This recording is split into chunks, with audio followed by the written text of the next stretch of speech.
store. This is True Capitalist Radio. True Capitalist Radio. I am your host, the man they call Ghost. The badass of business. Give him capitalism or give him death. That's it. Period. Broadcasting from his Skyline office studios in beautiful downtown Austin, Texas. You sound fruitier than a box of Fruit Loops, for Christ's sake. And now, he'll take it from here. Your host, the prognosticator of prognosticators, the man they call Ghost.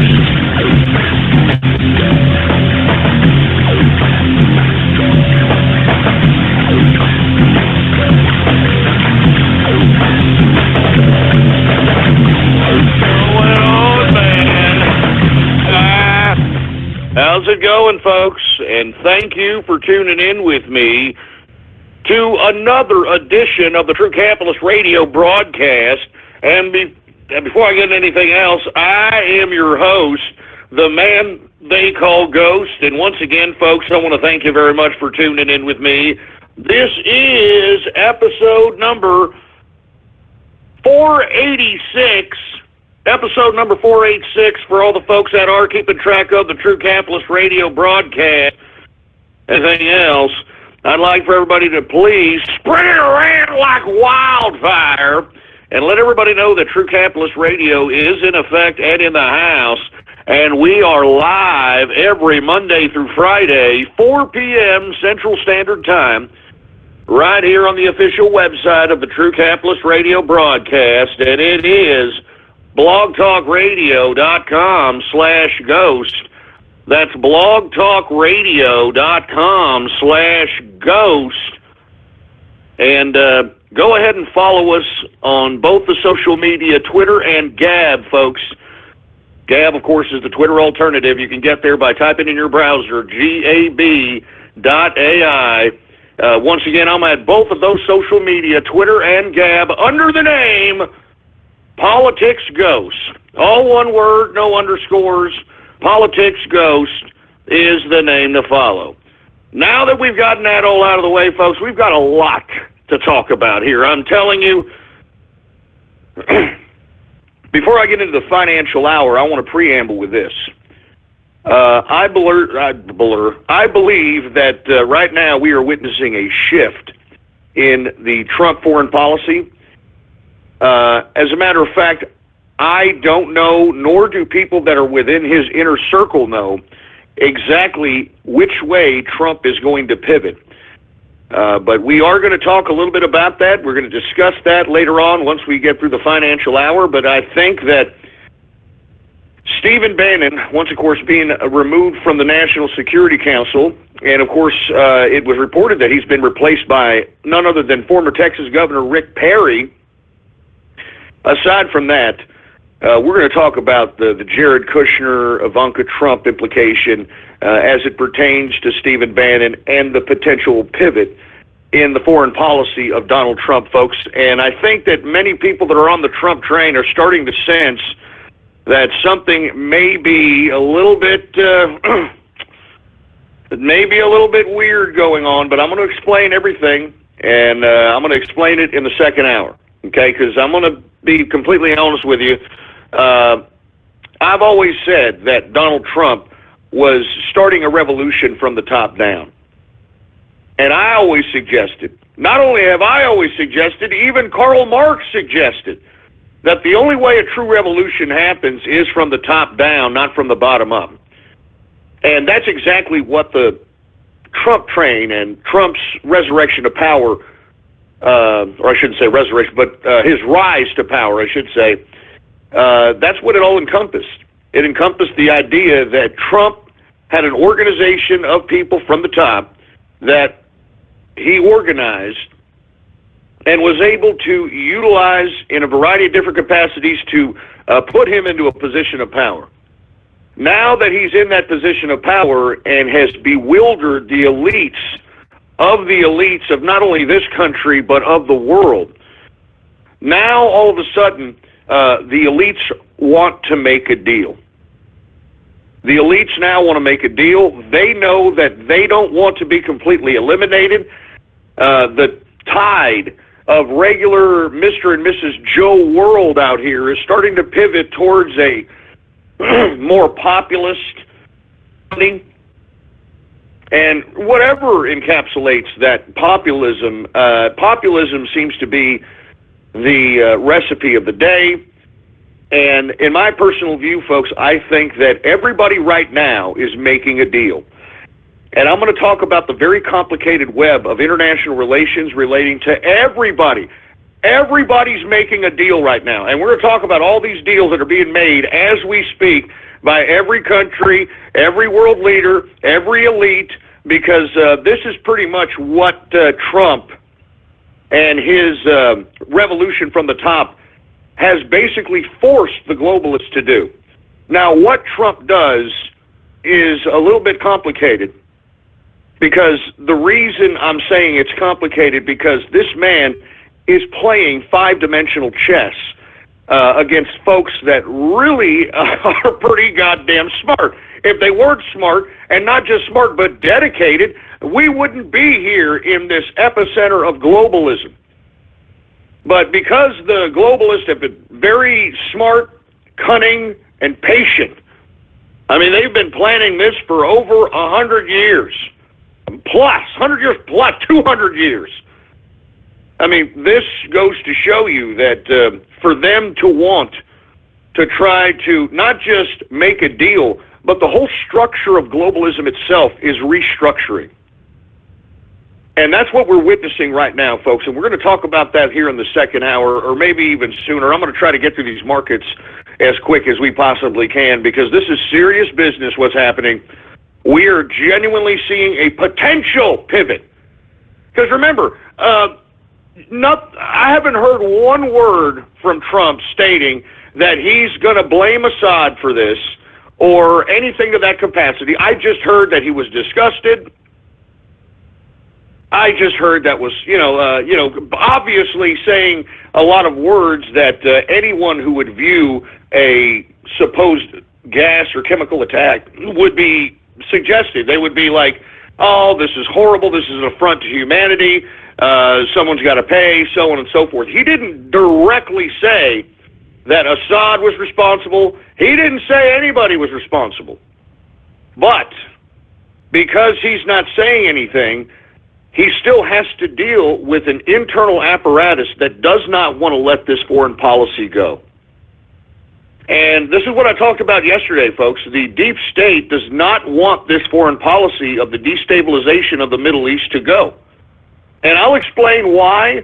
I'll explain the exact end goal of this whole new, or it hasn't really been new, it's just been festering, this newer kind of in the background foreign policy that is now transpiring before our eyes. Because it's very interesting what's about to happen here, and I think that people need to, I want to try to get as many people, first of all, listening in, and then secondly, we want to talk about this as detailed as possible, because we don't know, and not only don't I know, folks within his own inner circle don't even know what Trump is about to do. So this is very interesting here. I don't believe that he is completely against not making America great again, or he's turned his back. He's trying to pivot based upon the reshuffling, the restructuring of globalism. Because, folks, that's what's happening right now. There's a restructuring of globalism happening. Now, let me get through the markets here before I get too complicated, and I'm going to try to get through these as quick as possible. All right, folks? Anyway, let's get to cryptocurrency markets. First and foremost, folks, cryptocurrency, once again, at the beginning, in my personal opinion, of literally taking off. The beautiful part about cryptocurrency is a decentralized currency mechanism to exchange goods and services. This is why the more and more people that are getting involved with it, the higher and higher the prices are going. Now, one criticism that I have found in many of the business magazines and the business media, which I peruse every now and then, is the fact that they're complaining about the volatility of cryptocurrency. I mean, what? Complaining about the volatility? That's why you want. I mean, that's what I want. I want volatility. I mean, I want big dips and huge waves. I want to be able to catch a dip and then ride a wave and then be able to capture some of that liquidity. I mean, you got investors sitting over here bitching about volatility? I mean, are you kidding me? That's the point. That's the point, for Christ's sake. Anyway, with that being said, whether you day trade these things, whether you purchase them yourself, whether you mine them, all I'm advising people to do is acquire them to some capacity. Because once again, we've had Japan legalize cryptocurrency as a legal means of tender. So I think there's over 29,000 businesses in Japan that accept cryptocurrency as a legal means of goods and services. And I think that is not only is it a first step, I think it is a pivotal step in seeing cryptocurrency as a legitimate form of worldwide currency. This is not just America that we're talking about here, folks. Worldwide currency. And remember, we've got over, 7.5 billion people in the world? I mean, that's a lot of people that are going to need a lot of currency. You know what I'm saying? I mean, and what I like about cryptocurrency is not only do you have the ability to be able to liquidate your cryptocurrency in whatever denomination of currency, and I'm talking hard currency, in whatever country you're in, but there is no banking institution siphoning off money from you just so that they can hold your money. I mean, this provides you to be your own bank. This provides you to be in charge of your own wealth, and that's what I love about it. I could send cryptocurrency to Grandma Nilly, in freaking across the country in Europe somewhere, within an instant, no charge, nothing. I mean, you could send and receive money, no big deal, no charges. You can make purchases. If you own a business, I strongly advise you to accept cryptocurrency as a means of payment. And it's as easy as putting a QR code up by your register, which is your wallet. It's your digital wallet. And somebody who happens to be partaking in cryptocurrency will take a picture of that QR code. That'll be the address in which it is going to send money to, and all they got to do is just take a picture of the QR code, send the appropriate denomination of cryptocurrency to your wallet, and then once you receive it instantaneously, you can see it right there on your cell phone, or if you have your tablet or whatever, however you're going to see and signify if money was exchanged, if cryptocurrency was exchanged. Once you see it in your wallet, that's it. And there's no taking it back. It's there. It's over. There it is. The cryptocurrency is in your wallet. It's beautiful, man. I'm just saying, folks. I'm not saying to do any specific means in obtaining Bitcoin or Ethereum.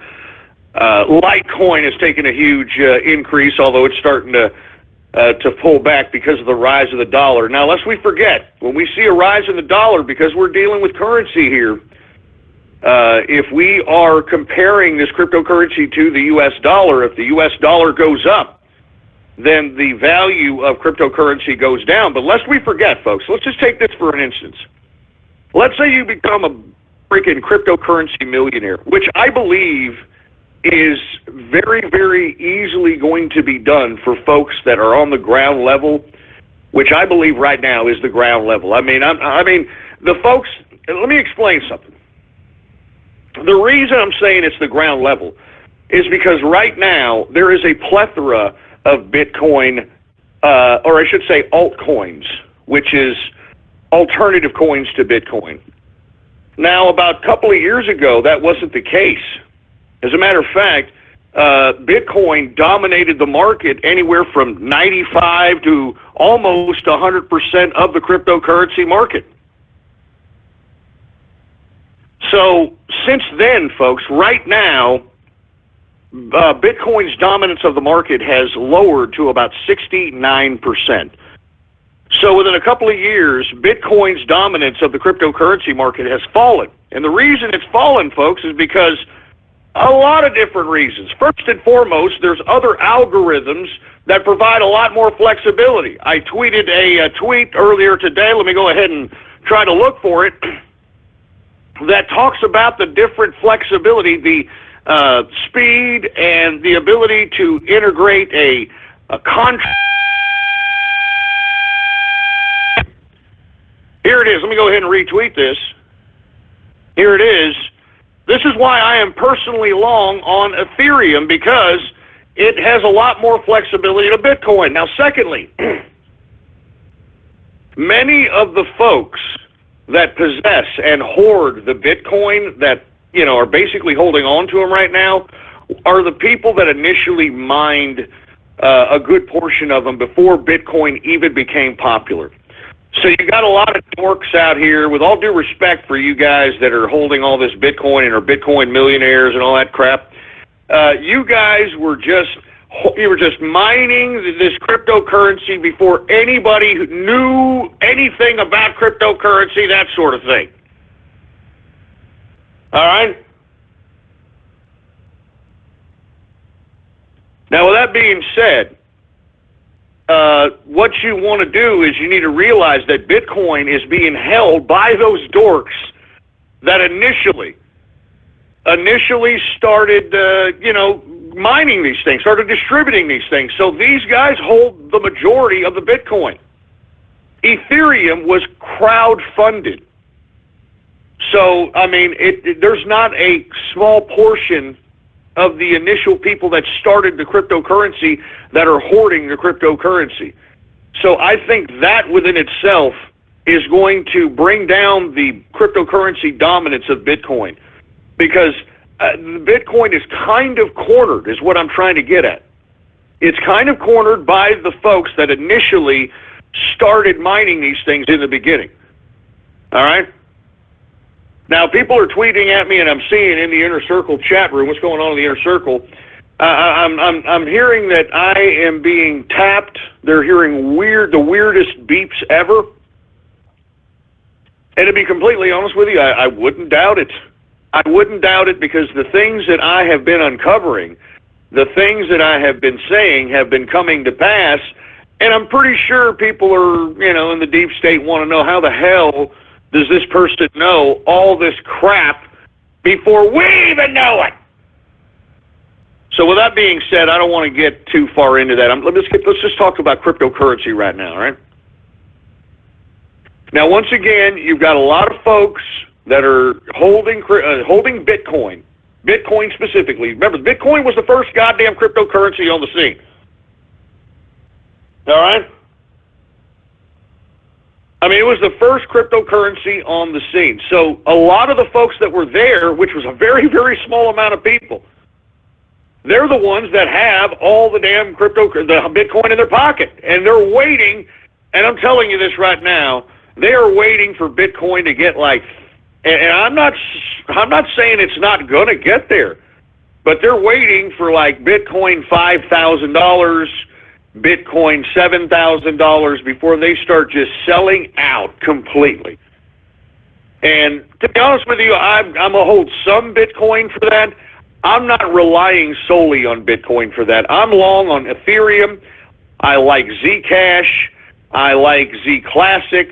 I like Litecoin has been a dramatic increase, and we're going to talk about all those things here in a second. Let's just go ahead and get to it, all right?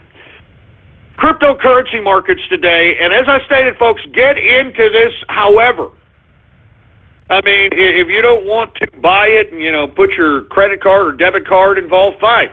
Go to an ATM. I tweeted it out last night or last show, where you can go physically. You can find ATMs, Bitcoin ATMs anywhere in the world, in which you can physically deposit money in an ATM, and it will instantaneously send Bitcoin to your wallet as you're standing there. And then when you get that Bitcoin in your wallet, trade it for something else. Trade it for Ethereum, diversify, get Litecoin, get whatever, Monero. Get whatever. Because, folks, I genuinely believe, and I am not saying this for any other reason because I believe it. Why do you think I'm covering in the first hour? This will be a wealth revolution in which genuine wealth will be generated through cryptocurrency. And I'm not talking rich. I'm talking, billionaires. I'm talking people that are worth hundreds of millions of dollars who were here in the beginning, mining, hoarding, trading, accepting cryptocurrency as a means of payment, that sort of thing. I genuinely believe that. That's why I'm trying to get people in. And even if you're in small time, even if you don't believe me, man, throw up $500 in it. Get $500 worth of whatever cryptocurrency. Get $1,000. Just hold it. Hold it in a Bitcoin wallet. You don't need to do anything with it. And just watch. In a couple of years, you're going to be like, God damn, I should have listened to Ghost. So anyway, with that being said, let's go ahead and get to the cryptocurrency market because I don't want to waste too much time. We got a lot to talk about in the political arena, if you will. Let's get to Bitcoin. Symbol BTC. Current market cap for Bitcoin is $19.2 billion.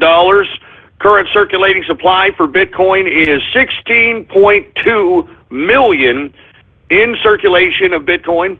The past 24 hours, Bitcoin has gone up 5.41%. Bitcoin's current price, symbol BTC, Bitcoin current price, $1,183.36 per Bitcoin. We've got Ethereum symbol ETH. The current market capitalization for Ethereum is at currently $3.8 billion. The current circulating supply for Ethereum is 90.4 million in circulation. The current, in the past 24 hours, Ethereum has gone down 6.69%. And, the reason this is, folks, is because you've got a lot of runs on a lot of different coins out here. There was a huge run on Litecoin that's starting to pull back. A lot of different runs, and this is really how the market is seesawing out here. And this is what is making it so volatile. That's why we need more people to participate in the market so that it can become an actual market and less low-volume, high-buying capacity. Because that's what's happening here in the cryptocurrency market. Low volume, but everybody's buying. And when everybody's selling a certain cryptocurrency, they're all selling. We need an actual market. So that's why I'm encouraging everybody. Even if you don't want to trade it, just hoard these things. I mean, just hoard them for a long-term investment. How hard is that? How hard is that? I mean, what do you have to lose? I mean, seriously, man.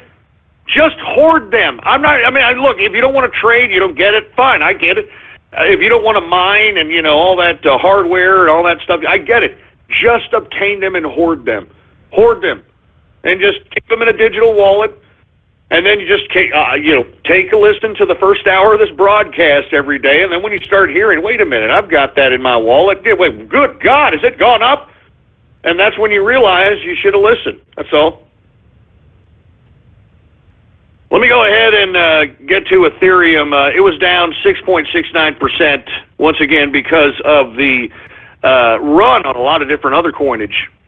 The current price for Ethereum in the past, the current price for Ethereum, symbol ETH, current price $42.36 per Ethereum cryptocurrency. Let's continue going, shall we? We've got Litecoin. Now, Litecoin is pulling back, but what a run the past couple of days.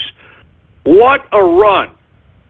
Litecoin, symbol LTC, current market cap for Litecoin is $500 million.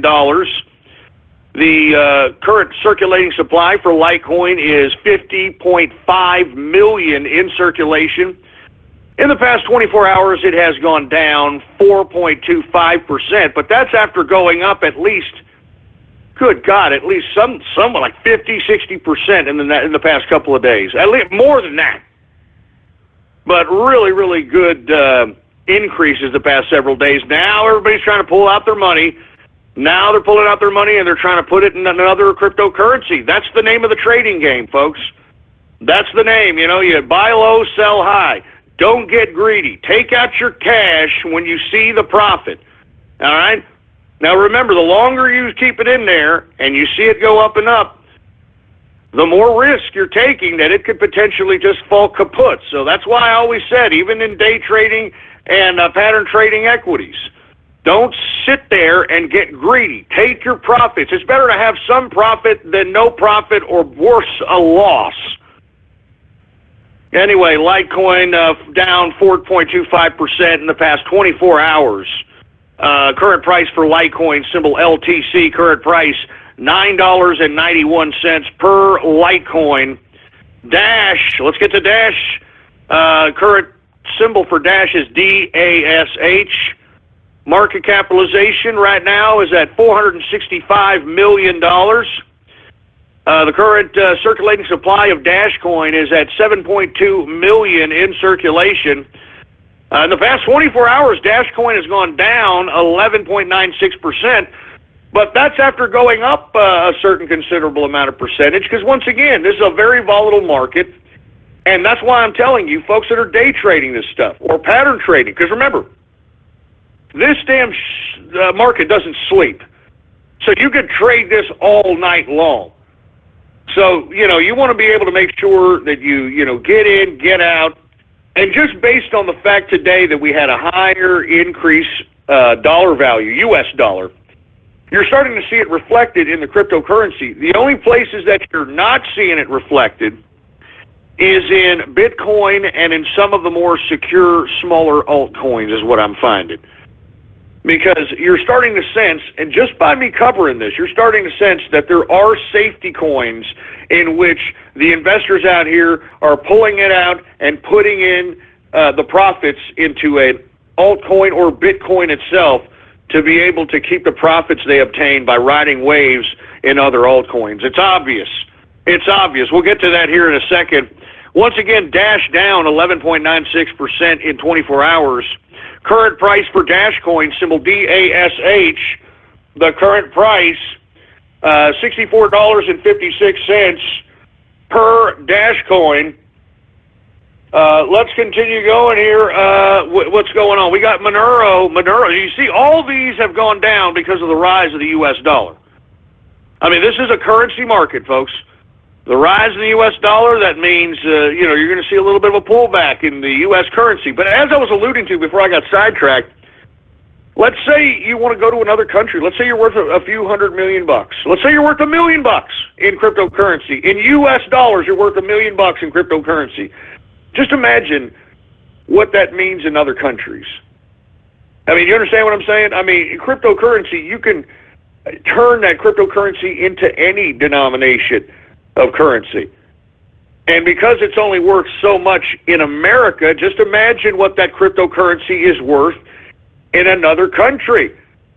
You understand? That's what makes cryptocurrency so beautiful. So just because you only got a mere $1 million in cryptocurrency in American U.S.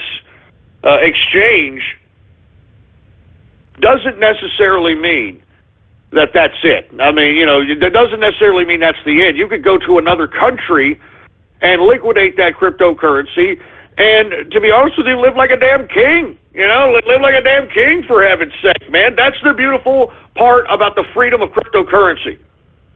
So even though we've got, American money in exchange for cryptocurrency at a certain rate, you can put another denomination against or another currency, another country's currency against crypto, and get a completely different realm of wealth, depending on the geopolitical location. You know what I mean? Anyway, let's go ahead and continue going here. We've got Monero once again. The market capitalization for Monero is $264 million market cap. The current circulating supply of Monero is 14.2 million in circulation. In the past 24 hours, Monero has gone down. You see these downtrends, folks? It has gone down 6.33%.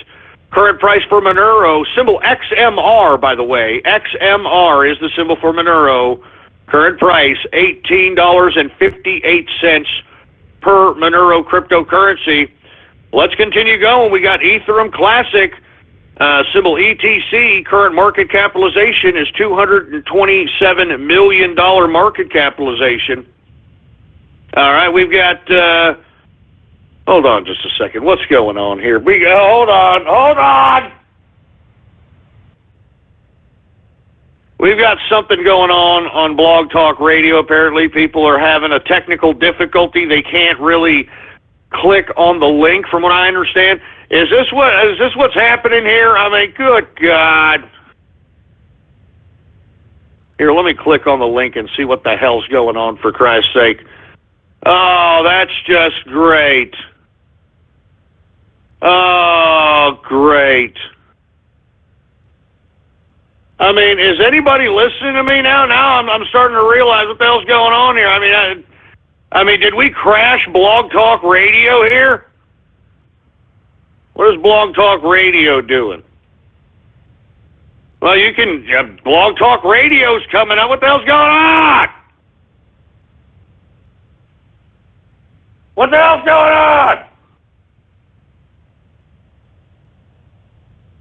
I don't know what the hell's going on, folks, but, you know, what else is new? You know, what? Oh, no, here it is. They got it up. All right, thank you, Blog Talk. I mean, they heard me like, oh, my God, he's pissed off. Anyway, let me go ahead and continue. I'm disturbed. You know, I can't work like this, for Christ's sake. Anyway, Ethereum Classic, the current circulating supply is 90.4 million in circulation of Ethereum Classic. In the past 24 hours, take a look at this, down 8.64%. Are you noticing these downtrends, folks? Down is because of the rise in the dollar. And why is the dollar rising, folks? The uncertainty of all the international community, and moreover, the incremental interest rate hikes that the Federal Reserve is doing. It's keeping the dollar strong. It's keeping investors wanting to cash out in American currency. You know what I'm saying? Now, if for some reason the Federal Reserve says that they're not going to raise interest rates next coming Janet Yellen announcement, I think that could raise the cryptocurrency market dramatically. Now, and it's all dependent on the economy.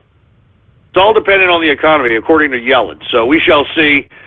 Anyway, current price for Ethereum Classic, symbol ETC, current price $2.51 per Ethereum Classic cryptocurrency. Let's get to Zcash, folks, which I'm personally mining myself. And I'm also mining Ethereum as well, folks, all right? Zcash, Ethereum, and I'm dabbling into Litecoin right now because the Litecoin increase. But Zcash, Ethereum, Litecoin, and of course Dash. So, and how am I mining all these, folks? Well, once again, I am mining in the cloud. I figured that why am I going to, buy all this hardware like Antminer? Nothing against Antminer. I think Antminer and all the other pieces of hardware that are being sold in the cryptocurrency mining market are great pieces of hardware. It's just, I know how the market goes. I know how the mining game goes. If I buy the top-of-the-line hardware that mines whatever cryptocurrency, in about 6 to 8 months, I'm going to have to possibly upgrade that miner. And the reason that works that way, folks, is because more and more people are going to mine, and more of those people are going to have more highly sophisticated pieces of hardware.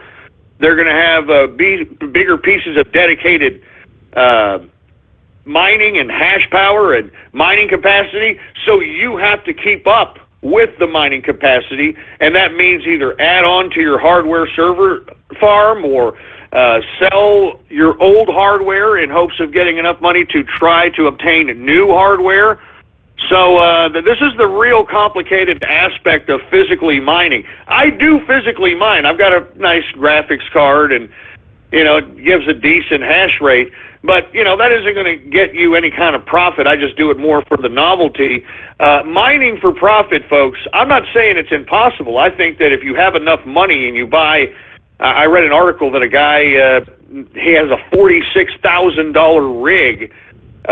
Just imagine that you're trying to compete with a guy with a $46,000 rig that's mining at a decent hash power rate, but he even knows that in about a year or two, he's going to, or not even a year or two, a year and a half, he's going to have to upgrade the freaking rig. So, in my view, folks, and I've said this time and time again, I think that the most cost-effective way is to mine in the cloud. And one more again, just to let y'all know, this is what I use. I'm investing my own money into this, and I'm getting paid daily as it pertains to cryptocurrency. Genesis-mining.com. Genesis-mining.com, and get a discount if you're interested in doing it. The discount code is WEA296. Let me go ahead and tweet that out. That's what I'm using, and I am mining all kinds of coins, man. I'm mining all kinds of coins, and what I'm doing is I'm just kind of letting that deposit into wallets, and then in the next couple of months, I am going to increase my hash power with the mining cryptocurrency that I've been mining for the past 2 months, so I can increase the hash power, so that I can mine at a higher rate and a higher capacity to yield more cryptocurrency. And this way, I look at that mining as a long-term investment. These are 2-year contracts, so I'm literally getting deposited daily payments of mining every day. I love it. I think it's a great service. It beats the hell out of physically mining. I mean, physically mining is a pain in the derriere. It is a pain in the derriere. I admire those folks that do it, though, man. I see them on YouTube. You should look up, folks. Mining rigs, cryptocurrency mining rigs. These guys they get into it, man.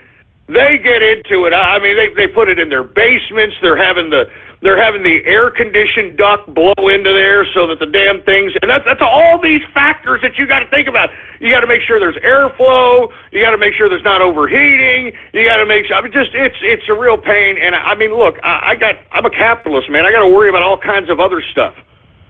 But I do want to get into cryptocurrency. I want to make sure that I'm mining. And mining means that, as long as I buy enough hash power, I'm going to continuously get everyday residuals of that mining in my wallets, man. It's been beautiful. I love it. I hope that you folks just dabble in it.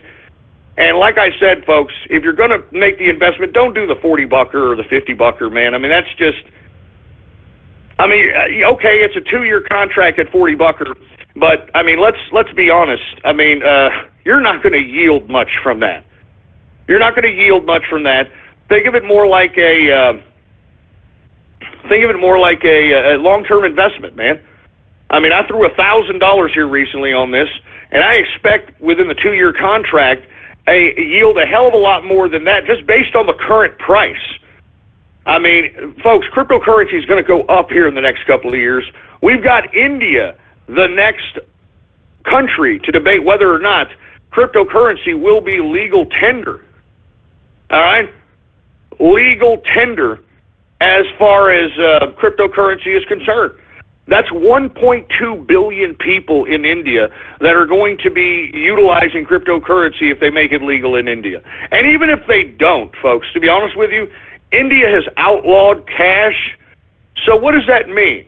That means that someone, maybe an Indian central bank, is going to be in charge of the digits, because that, in the end, is what it is. If you don't have any physical, tangible cash, all it is a bunch of digits. It's a bunch of numbers. That's really all it is. And that's why I'm saying, if that's the direction that we're going to go as an economy, why do we need a central bank to be in charge of a bunch of digits? Honestly, man, think about that for a second. So that's why I figure, cryptocurrency is where it's at. Why sit here and give the power of the digits to a bunch of central bankers who are probably, I mean, look at what they did to the paper fiat currency. I mean, look at what do you think they're going to do with digits, man? I mean, all they got to do is add another zero at the end, man. I mean, they don't even have to print anything anymore. So that's why I'm saying, folks, cryptocurrency is here to stay. It's here to stay because we've got a lot of countries that are eliminating physical cash. We've already talked about India, who's eliminated it. We talked about Taiwan, Venezuela. I mean, Venezuela right now, folks, Bitcoin is already being used as an underworld currency. You understand? It's already being used as an underworld currency, for heaven's sake. And not to mention rare pepes, the frog, I'm not even joking, rare pepes and Bitcoin is being used to exchange goods and services in Venezuela right now. And the reason is, well, if you don't know, then you've been living under a rock, all right? But the EU is also talking about outlawing cash, folks, so that's all I'm saying, man. I mean, however you're obtaining it. You don't have to mine it, you don't have to trade it. Just get it and hold it. That's all I'm saying. You'll thank me in a year. I'm telling you, this is a great time to get in. You'll thank me in a year. That's all I'm asking people to do is just get it and hoard it. That's all it is. Just get it and hoard it. Anyway, where are we at, for Christ's sake? Oh, yeah, let's get to Zcash, symbol ZEC. Current market capitalization is $56 million. The current circulating supply is 1,029,000. 1,029,000 in circulation of Zcash. In the past 24 hours, it has also gone down again, 6.91% decrease for Zcash. Current price to Zcash, symbol ZEC, current price, $54.48 per Zcash cryptocurrency. Let's get to Decred. Decred, symbol DCR. Current market capitalization for Decred is $45 million. The current circulating supply for Decred is 4.6 million in circulation.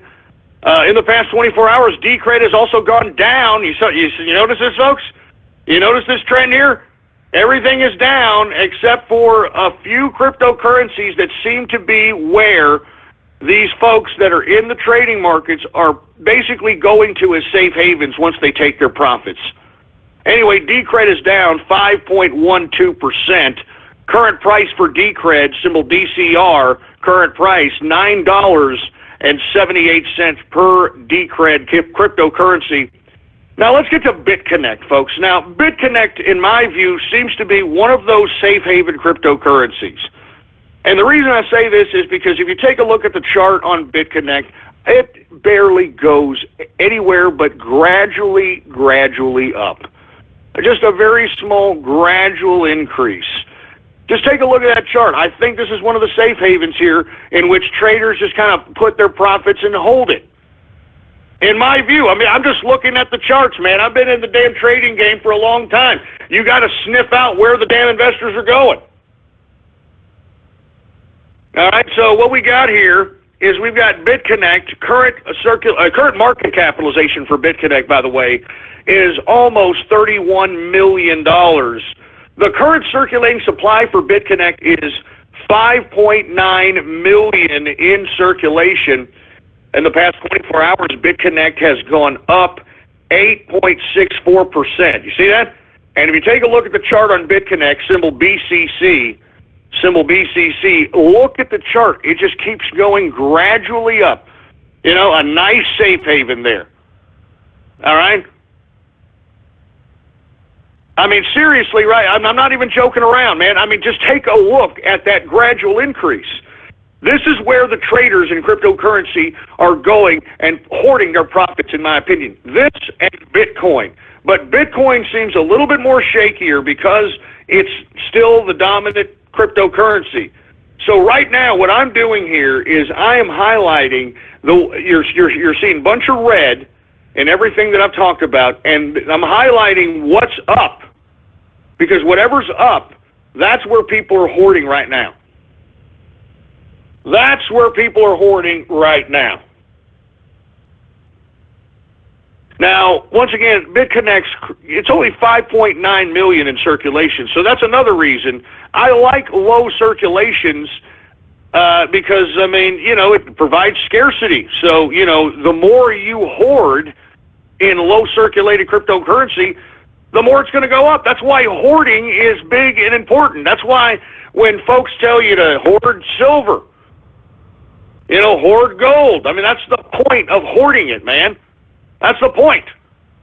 So that at some point in time, the value of the damn thing rises, and you can liquidate that damn son of a bitch, and you can live lavish. You know what I'm saying? Anyway, BitConnect up, BCC up 8.64 in the past 24 hours. Beautiful looking chart on this. And on the way up, you see it's very, very small, choppy waves on the way up. Just gradual increases on the way up. Beautiful chart. I can just tell based on the chart, this is where people are going to, throw their cryptocurrency profits in my opinion. Current price for BitConnect, symbol BCC, current price is $5.20 per BitConnect cryptocurrency. Now, I want to go ahead and get to an interesting increase that I saw here on the big board, game credits. That's right, game credits. I'm not even joking around, symbol GAME. It is also up dramatically today, 9.04%. Given the fact that we've got all these different decreases out here, it's very interesting why GAME, game credits, is up 9.04%. What is the market cap? $22.5 million in market cap. The circulating supply for game credits is 61,805,000 in circulation. And the reason I'm bringing this up, like I said, it's up 9.04% in the past 24 hours. So I'm reading all these decreases in all the major coinages, and when I'm reading these big increases, to me, what that represents to me is that they, and I'm talking the investors, they're putting their profits into some of these coinages, and this gives you a highlight for all you currency traders out there, your cryptocurrency traders. This should help you guys on what to do with your profits, man. I'm not even joking around. Anyway, current price for game credits, all right, symbol GAME, 36 cents. Let's put it that way. Almost 37 cents, all right? I'm not joking. Very interesting what we have here. Now, let's get to Zcoin, folks. Zcoin is another interesting situation because Zcoin is also up. Let's go ahead and get to Zcoin, symbol XZC, symbol XZC. The current market capitalization for Zcoin is almost $11.3 million. All right? The current circulating supply for Zcoin is 1.8 million.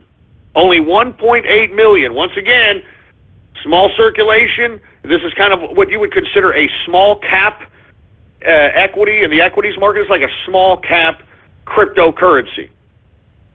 Now, what's interesting is Zcoin, while every other cryptocurrency is going down, Zcoin is up 16.09%.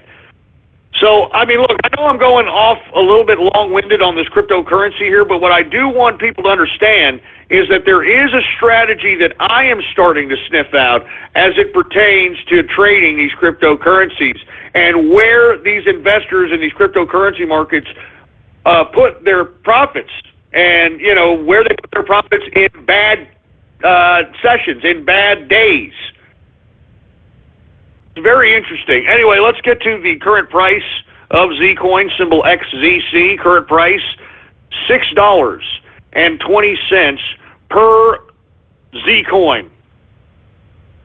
And let me get to the last two, and then we're going to move on because I'm running out of time. I'm being a little long-winded here. But cryptocurrency, I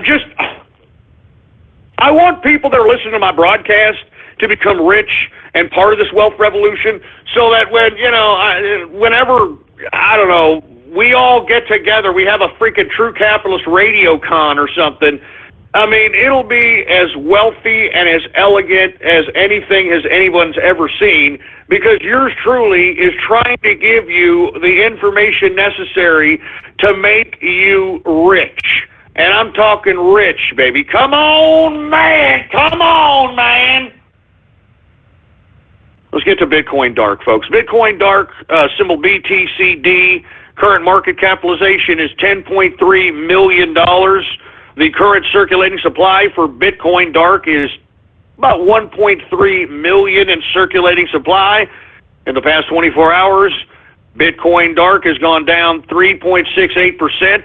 Current price for Bitcoin Dark, symbol BTCD, current price $8.02 per Bitcoin Dark.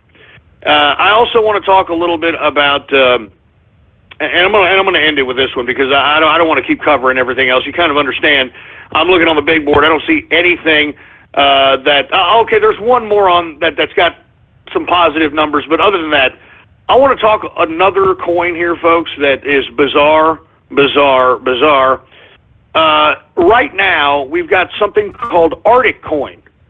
Arctic Coin, symbol ARC. And the reason I bring this up, folks, is because you got to sniff out where the plus side is in a market that right now seem to be down. I mean, I've been reading up all the major cryptocurrencies, all down, and yet you still have these dramatic increases in some of these smaller coins. So I'm starting to get where the traders are going whenever they're going to put their profits. I'm just saying, I'm trying to plant seeds out here. I'm trying to make you guys money, all right? Now, Arctic Coin, symbol ARC, I'm not joking, all right? Current market capitalization for Arctic Coin is $5.1 million. The current circulating supply for Arctic Coin is 22.9 million in circulation. Now, in the past 24 hours, Arctic Coin has gone up 31.18%. 31.18%. I mean, doesn't anybody else find that interesting? That, we're seeing increases in these little small cap-like cryptocurrencies when the big boys are all down. I mean, I'm just finding it interesting. I mean, the only reason that's justified is that the major players or the major traders, that's where they're putting their profit. That's the only thing that means. That's the only thing that means. 31.18% increase in the 24-hour period for Arctic Coin, symbol ARC. Current price for Arctic Coin, symbol ARC, current price 22 cents. All right? 22 cents. Hey, it's money. It's still money. Let's continue on, folks. I guess this is, what is this? Aeon, I guess, Aeon Coin. That's AEON, Aeon Coin. I'm not joking. The only reason I'm reading these is because these are on the plus side, and you've got to. So Aeon Coin, symbol AEON. All right, current market capitalization for this one is 3.6 million. All right, we've got the current circulating supply is 13.8 million. In the past 24 hours, Aeon Coin has gone up 19.32%. All right, 19.32%. I mean, are you getting some kind of a pattern here? That's all I'm trying to do. I know I'm going overboard. I know I'm going overtime. I'm trying to help you guys make money. This is where, in downturns of the cryptocurrency or the major cryptocurrencies, this is where these people are putting their profits. That's all I'm saying. Anyway, current price for Aeon Coin, AEON symbol, current price 26 cents. 26 cents. And I know that sounds like chump change, but just think about it. Just think about it. That means you can buy a whole bunch of this coin in whatever coinage that you're converting it to, and then every cent it goes up. I mean, it went up 19%. That's a lot of pennies. I mean, you're adding that on while you're trying to save the liquidity that you have that you have obtained in a previous trade. That's exactly what these investors are doing, and I can see it. Anyway, last but not least, folks, I'm sorry about this. Z Classic, symbol ZCL, current market capitalization is $2.4 million. The current circulating supply is 829,000. 829,000 in circulating supply. We've got, what is this? In the past 24 hours, Z Classic has gone up 1.98%. So once again, Z Classic is also up today, modestly, but up. Current price for Z Classic is $2.94 per Z Classic cryptocurrency. Now, folks, I have gone way overboard. I did not mean to. I should be covering the markets here, but I do want to say that the reason that the markets were somewhat on the plus side, and let me go ahead and just read them off really fast. We're going to go ahead and skip the commodities and that sort of thing today, folks, because we've gone out of time, and my apologies on that. I will try not to make that happen tomorrow for a damn bowler Friday. Anyway, Dow Jones Industrials up modestly today. Once again, earnings is pretty much, bringing in whatever positivity is left in this market. Once again, Dow Jones Industrials up 14.80 points, a percentage increase of 0.07%. Closing out Dow Jones Industrials at 20,662.95 points for the Dow Jones Industrial. Let's get the S&P 500 up 4.54 points, a percentage increase of 0.19%, closing out the S&P 500 at 2,357.49 points for the S&P 500. We've got the NASDAQ. The NASDAQ is also up modestly today, 14.47 points, a percentage increase of 0.25%. The current rate, or the current composite index for the NASDAQ is 5,878.95 points for the NASDAQ composite. And that, unfortunately, my friends, is the markets for your ass. All right, we unfortunately had to skip the commodities. My apologies, folks. I mean, we're just running out of time here. Anyway, with that being said, let's just go ahead and get to some Twitter and Gab shout-outs. Hey, engineer, do we have any Twitter or Gab shout-outs to be had out here? All right. Well, first of all, if you want a Twitter shout-out, all you've got to do is retweet the tweet that states True Capitalist Radio Live. All right, True Capitalist Radio Live, and I will give you a shout-out live right here on the broadcast, right here and now. So without any further ado, let's go ahead and get to some damn Twitter shout-outs right now. All right, who do we got here? We got ND Juicy. What's going on, man? Rookie in the house. Shiny Pori. Alex Gray. We've got, who else? We got Sergeant Yoda in the place. What's going on? Burrito in the house. Once again, retweet the tweet that states True Capitalist Radio Live, baby. We've got Bait Biter Ghost. What the hell does that mean, you son of a bitch? We've got Tech Capitalist in the house.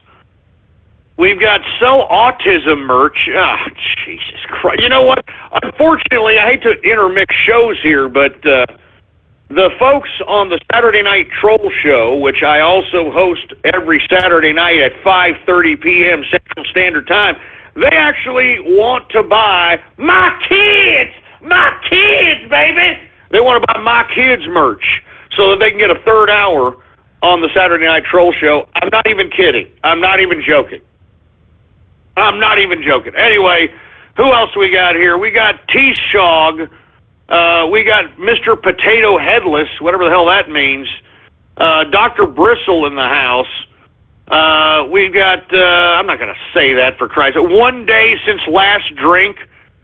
Look, shut up, right, idiot? Just shut up, please. All right, look, I'm not drinking today, all right? I didn't mean to fall off the wagon. You idiots ain't going to do that to me today. All right, I can tell you that right goddamn now.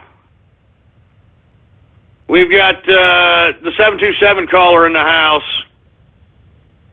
We got Raiden Dipped Dickhole. What? Just shut up, man. All right, just shut up. We've got IFP's first ghost next. Look, don't even kid around. Don't even kid around about that crap. Don't even kid around about that crap, you second. Ugh.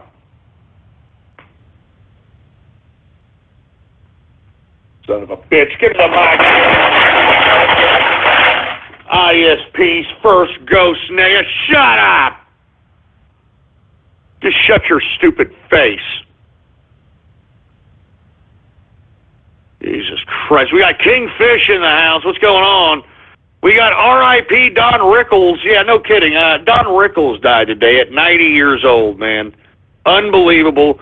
This is a man who made comedy out of the most politically incorrect subjects that divided us, the people. But we're going to miss comedians like old Don Rickles. Let's have a moment of silence for Don Rickles.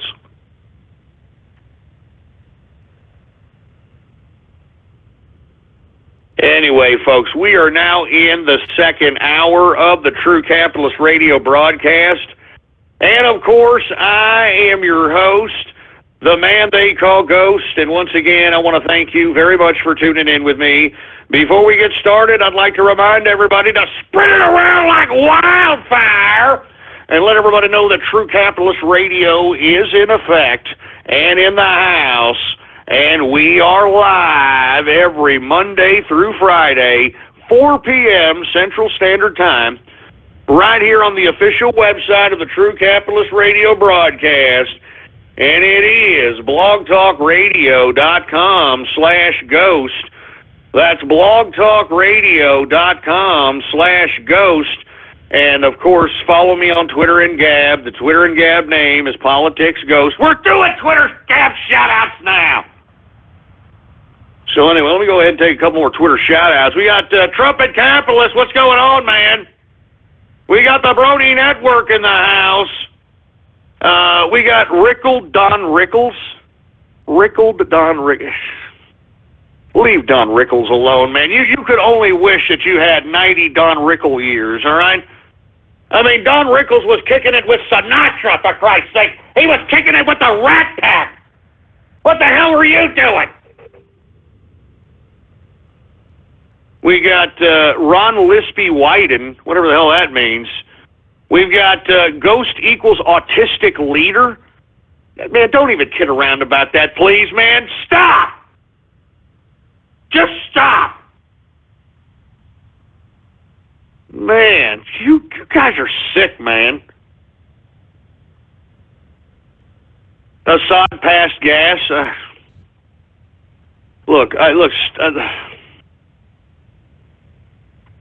Just shut up, all right? Just shut up, for heaven's sake. Liver on ghost.market. Look, shut up, man. Look, stop it with the drinking jokes. Stop trying to make me drink. Stop, man. Son of a bitch. Rickle my pickle. You know, I don't even know why I do this broadcast. I'm serious, man. And, I try to be, interactive with this show. I mean, that's what I try to make that a focal point of a component of the broadcast. And this is the kind of crap that I get every time. I mean, this is what happens if you're going to be an internet broadcaster. All right? Anyway, what's going on to Friesen Zakata? We got Rip Don Dickholes. R.I.P. Don Dickhole. You shut up!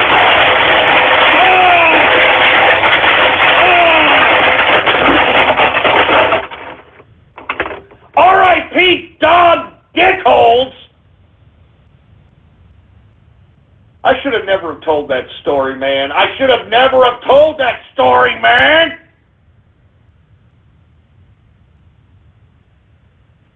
Oh, my God. Give me the mic.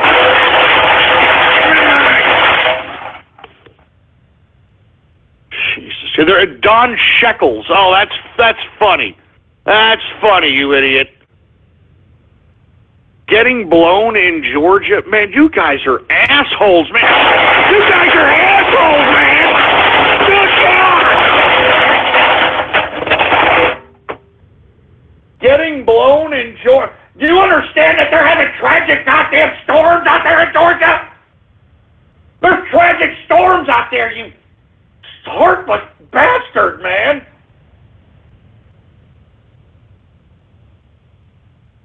You heartless bastard! Give me the mic! Heartless bastards, man! You know, I try to make this a interactive show, and I keep saying that, but I mean, I think I'm just trying to justify that to my own freaking psyche on why I keep doing this. I think that's what I'm trying to do. I'm just trying to justify why I keep doing this stupid damn freaking these segments here. I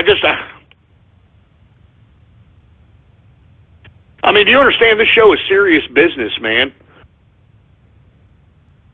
This show's serious. Look at this. Look at this. Assad's gas bill up 72%. All right, you know what? That's it. I'm done with Twitter shout-outs. We're going over to Gab, all right? We're going over to Gab Shout Outs. That's what we're doing. We're going over to Gab Shout Outs now. Give me the mic. Give me the mic. Let me tell you something right now, all right? We're going to go ahead and go to Gab Shout Outs, and if you want to get a Gab Shout Out, all you got to do is repost the first post on my Gab account, and the Gab account is Politics Ghost. All one word, once again, no underscores, Politics Ghost, all right? Let's go ahead and get some damn Gab shout-outs here, folks, all right? Who do we got here? We got Ghost is Buzz Light Beer. Just shut up, man, please. Just shut up. We got R.I.P. Stan Lee. What, Stan Lee dead? There's no way. I mean, if Stan Lee died, every dork in America would be out here. No, I want Spider-Man.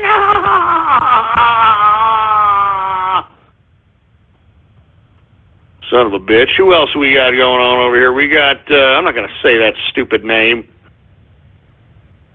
We've got, I'm not going to say these stupid names. Mr. Potato Dead. Fast Wagon Car for Ghost.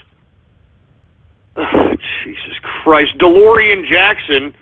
What's going on? We've got Shy Guy Mask. We got Rotary Revolution. Strictly Diesel in the house. Cornelius Rye in the place. What's going on to Tom? Good to hear from you, Tom. How you doing, man? Great talk, great discussion this morning. We got Petrovsky in the house. We got the Happy Merchant. How you doing to the Happy Merchant? We got the 727 caller in the house. Once again, all you have to do is repost the first post on my Gab account. I will give you a Twitter shout out. Gab shout. Screw a Twitter. Gab shout out. Live right here on the broadcast, right here now. We got Agent Odd Eyes in the house, Gabe Voorhees. We've got, I'm not saying that name for Christ's sake. Beer first, blackout next. I mean, leave me alone about this alcohol stuff, man. Please, leave me alone! We got Josh Ward in the house. How you doing, man? We got TC Capitalist. Cole the Pony, confirmed Gorsuch already.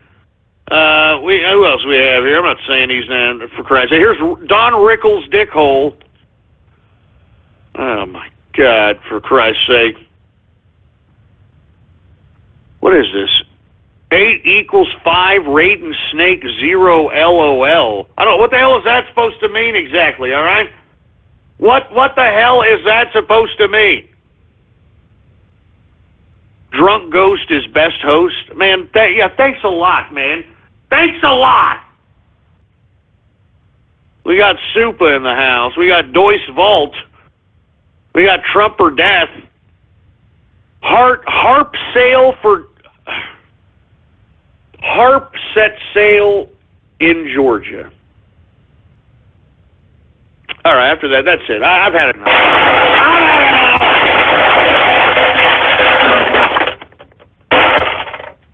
I've had enough of this crap, man.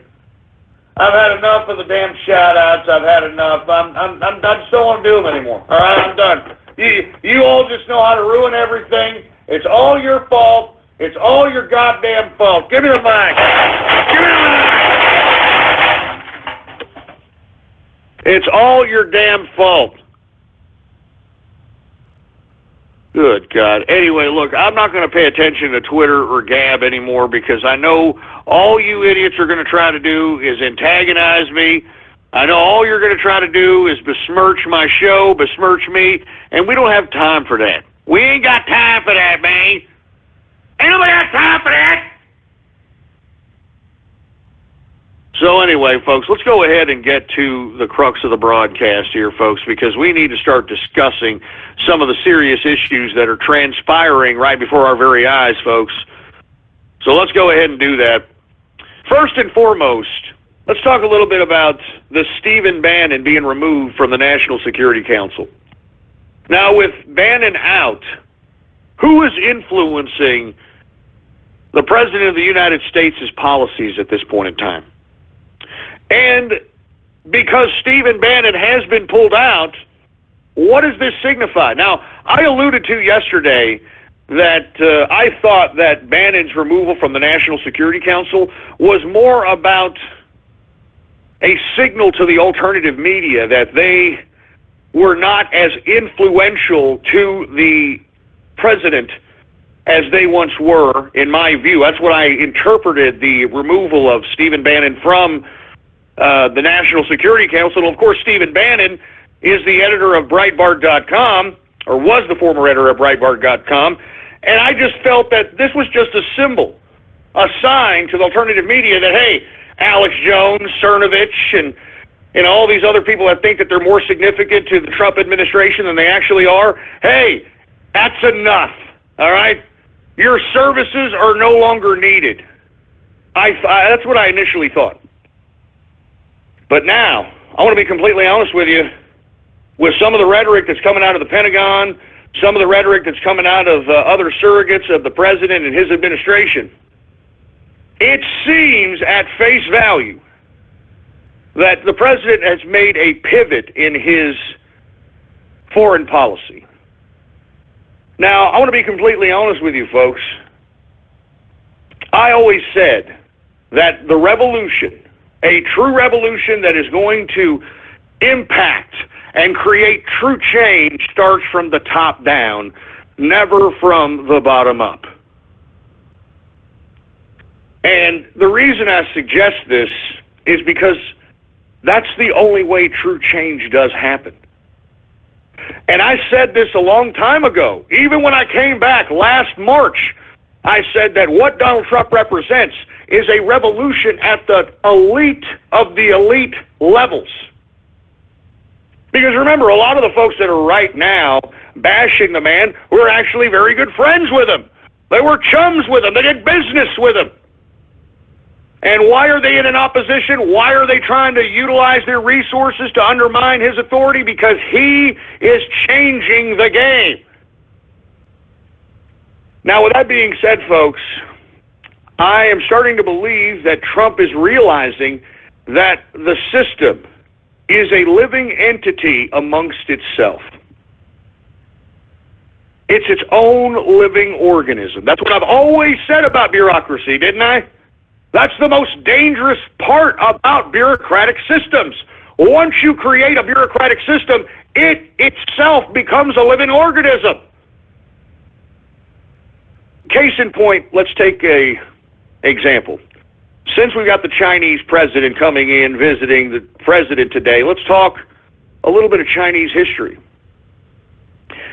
Communist Mao Zedong, when he first took power and put himself as chairman of the Communist Party, which made him leader, he put together this system in which he was going to create this Politburo, this bureaucracy that was going to bring China into the Great Leap Forward.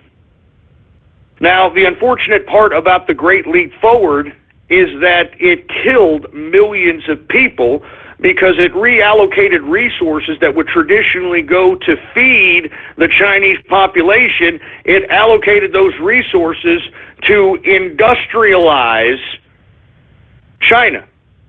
And in the process, millions, I'm talking tens of millions of Chinese were killed because of famine, starvation, so on and so forth. Now, because of this, and because a lot of folks in the Communist Party were somewhat being blamed by Mr. and Mrs. Joe Chopstick over there in China, it put a lot of pressure on the Communist Chinese government to somewhat marginalize Mao Zedong. Mao Zedong, well, at least the communist government that he put together, they actually kind of colluded amongst themselves to try to marginalize Mao Zedong and try to put him more as a figurative leader as opposed to any kind of leader that has any kind of say-so. And as a result, Mao Zedong realized this. He realized that the bureaucratic system that he created had become its own entity. It became a life of its own. So the only way he was going to be able to combat this entity in which basically becomes self-aware and became an entity in which it was going to do its own thing outside of Mao Zedong's authority, Mao Zedong did something that the world has never seen again, in my personal view. He created and called for the, what was it called? The Cultural Revolution. Now, in the Cultural Revolution, folks, Mao Zedong told all of the people, because remember, he wasn't stupid. He made sure that when he took power and his bureaucratic system took power, that he was taught in schools to be this big, valiant figure, this godlike idol that everybody in China should lay their lives down on the line for. And when they tried to marginalize Mao Zedong put out the Red Book and called on all Chinese people to kill the government, to kill the police, to kill their teachers, to kill their parents. I'm not even joking. That's what Mao Zedong called for, because he said that they had become the enemy and that they were trying to subvert Mao Zedong and the communist idea and yada, yada, yada. And you know what? These people went out and did it! These people went out and did it! And that is the first time and only time in which a leader basically eliminated the system that he created, that became a life of its own, in an attempt to marginalize him. The only time in history that he eliminated and then recreated a whole new system after the Cultural Revolution. Unbelievable, but folks, that's the kind of thing that needs to happen, unfortunately, and I'm not calling for it. But you have to look at history in which systems, once they have a life of their own, they don't die unless it's completely eliminated. And you see, right now, folks, getting back to what I'm discussing, the American government is a far more sophisticated and more armed system than the Chinese government during Mao Zedong's time. And right now, Donald Trump, getting back to President Trump, he's starting to realize that just because he was elected president doesn't necessarily mean that he's truly in control of the system of government. That there are so many facets, so many bureaucratic departments, so many segmented little offshoots of bureaucracy that it is damn near impossible to control every little component of the bureaucratic system. It's damn near impossible. So what Trump is starting to realize is that politics is not business. It's a bureaucratic bunch of crap. It's about appeasing a bunch of blowhards. It's about taming the system, not controlling the system. Because the only way you can control the system is if you do Vladimir Putin type crap. Vladimir Putin is killing anyone in opposition to what he's doing. He's eliminating anyone he suspects is trying to plot against them, and I'm talking elimination. I'm talking you never see them again. They went bye-bye. They're probably Soylent Green for the Russian people by now. I'm not joking. And you see right now what we are witnessing, in my view, with the fire, well, I shouldn't say firing, let's put it this way. It was the removal from the National Security Council, Stephen Bannon. Stephen Bannon had a very peculiar foreign policy. And it seems to me, and I'm going to say this, I'm not saying that Trump is going towards a more hawkish, neocon-like, globalist foreign policy. But I am going to say this, that the foreign policy that was initiated and that was championed during the tenure of Stephen Bannon being a top advisor, especially in national security to Donald Trump, I don't think is the objective any longer. Now, why is that? Why is Trump doing this? Well, first and foremost, folks, America is depleted. America is depleted economically, politically, and socially. And right now, the whole campaign that Donald Trump campaigned on was he was going to make America great again. Now, he's finding that him, in his attempt in doing so, he's finding a lot of hurdles that are not just bureaucracy, that are not just the government, it's the deep state, all right? It's the lamestream media. It's the globalists themselves. So what is happening here is now that the globalists realize that Donald Trump and what he represents is not going away, and at the same time it's jeopardizing everything the globalists have built. The globalists are now reshifting their agenda. They are now restructuring the whole objective of globalism, and you are witnessing right before your very eyes. Now, first and foremost, what you witnessed here is the complete pivot in foreign policy as it relates to Syria. Now, none of the rhetoric of potential strikes on Syria from the United States have come from the mouth, as of late, of Donald Trump. It's come from surrogates, it's come from the Pentagon, it's come from these factions.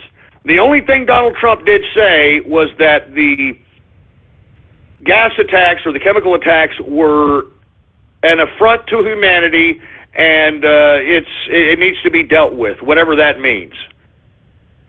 But as we all know, folks, this particular Syrian situation is completely a CIA operation. It always has been, always will be. All right? Now, first and foremost, let's talk a little bit about the gas or the chemical weapons in which they're talking about Assad having. Assad has weapons of mass destruction. He's gassing his own people. They tried to do this in 2013. Now let me go ahead and tweet out this here. This goes to show everybody, all right, that Hillary Clinton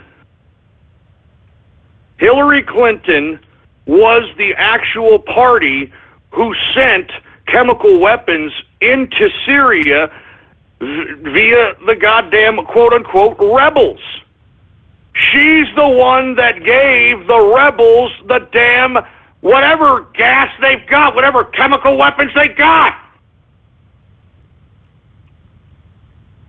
I'm not joking, man. She's the one. Here, let me go ahead and let me type this out here for a second, because I want everyone to retweet this. All right, here it is right there. Hillary Clinton put chemical weapons in Syria, and this is a goddamn article from Zero Hedge from 2016. All right, here it is right here, okay? Here it is right here. I just tweeted the article in which it proves that Hillary Clinton was the person that put the goddamn freaking weapons of mass destruction there to begin with. You understand it? Look at that, right there. Seymour Hersh says Hillary approved sending Libyan sarin to Syria. All right, that was in 2016 when they reported this, and she transported this back in 2012. Okay? And if you don't believe Zero Hedge and Seymour Hersh, all right, because you think, oh, that's conspiracy theory, don't you know what you're talking about? I don't know, I think you're lying. Well, how about the New York Times, jackass? How about the New York Times? Here, let's go ahead and throw the New York Times article from 2016. All right? How much more evidence do you freaking need? There it is, New York Times. There it is. It says ISIS used chemical arms at least 52 times in Syria and Iraq. It's right there. So, once again, to hear the Trump administration, whether it's his Pentagon, whether it's his surrogates, to suggest that they're going to somehow bomb Assad and blame Assad for this particular gas or chemical attack is complete crap. But there's a reason for this, folks. There's a reason for this, because as I alluded to yesterday, the interest in which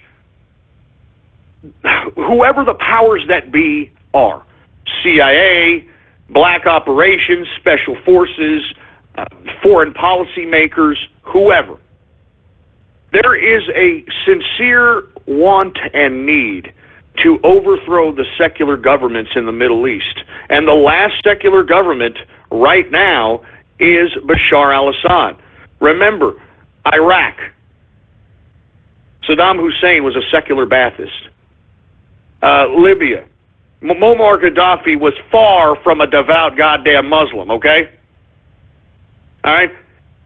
Egypt, Mubarak was a secular leader. I mean, I can go on and on, folks. Now, why is it that we are taking out, when I say we, I'm talking the United States under the CIA,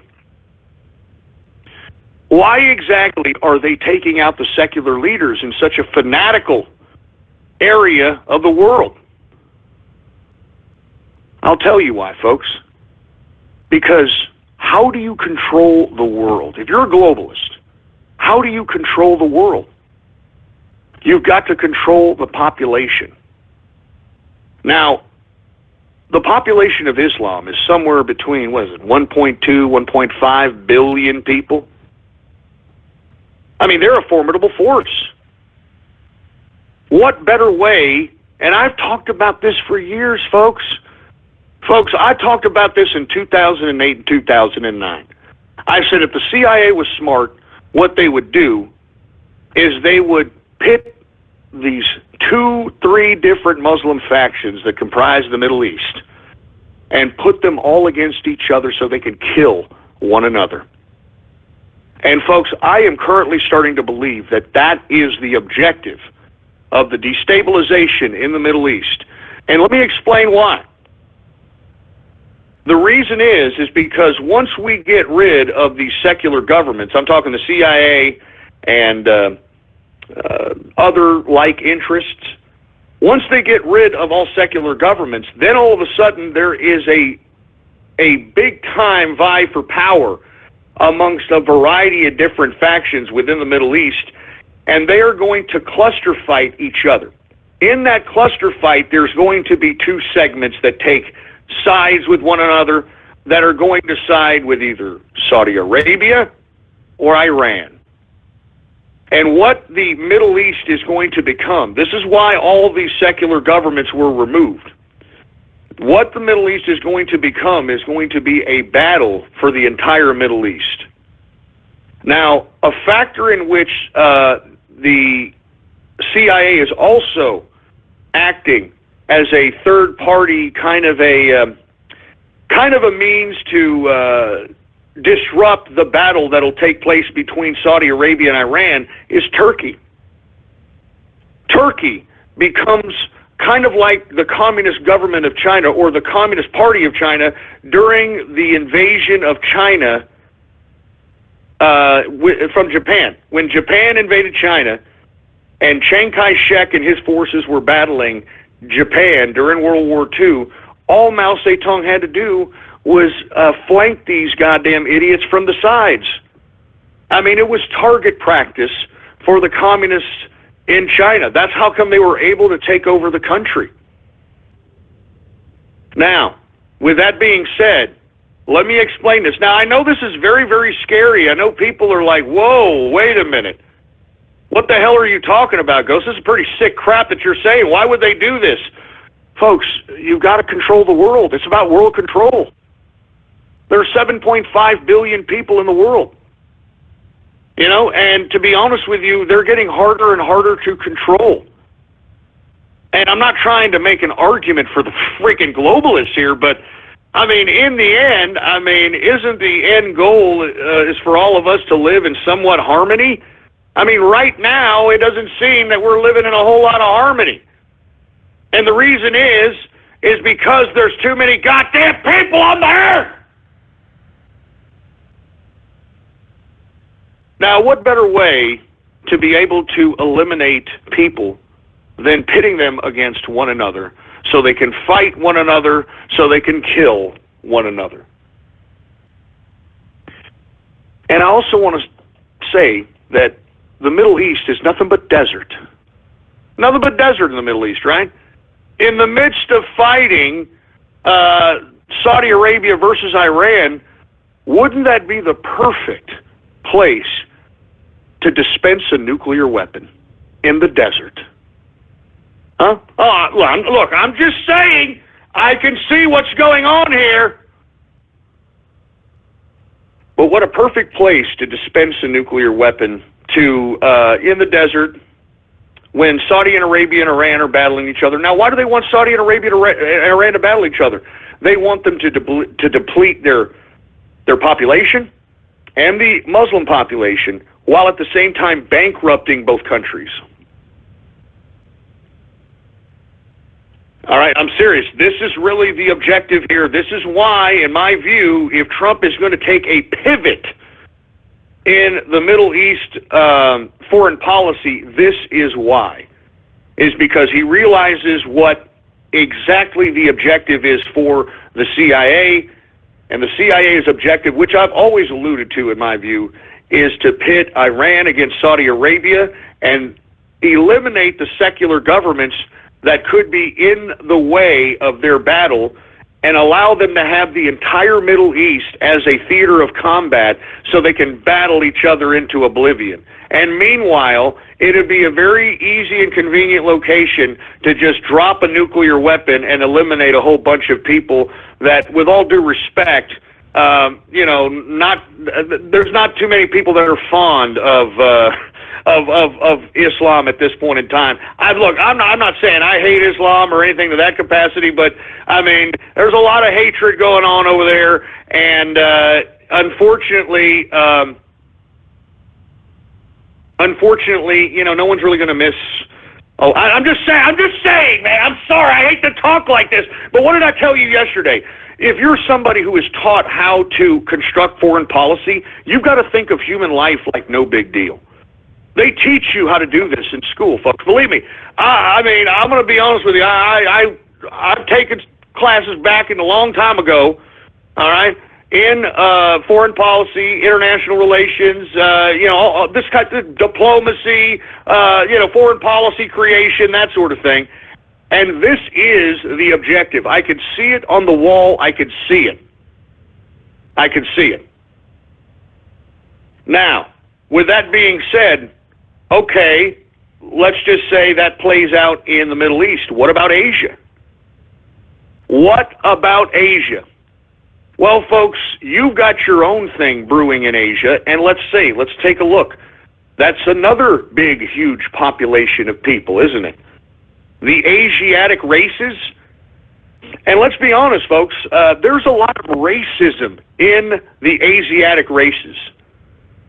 A lot of racism. I mean, look up Pol Pot in Cambodia.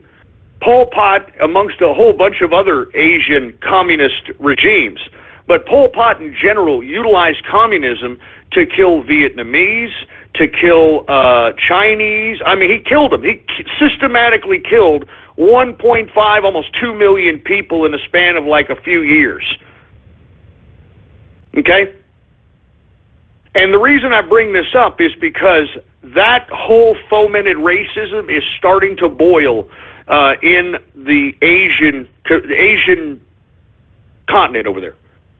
You've got Japan wanting to start its own armies up again, its own military, its own navy. You've got China building an artificial island in the middle of the South China Sea, claiming maritime rights. Today, folks, you've got Duarte from the Philippines sending in his own naval fleet out there to the South China Sea to defend itself against a Chinese naval incursion. You've got Vietnam also not very happy with the South China Sea dispute with China. You've got Japan, which isn't very happy as well. And not to mention, let's talk about North Korea.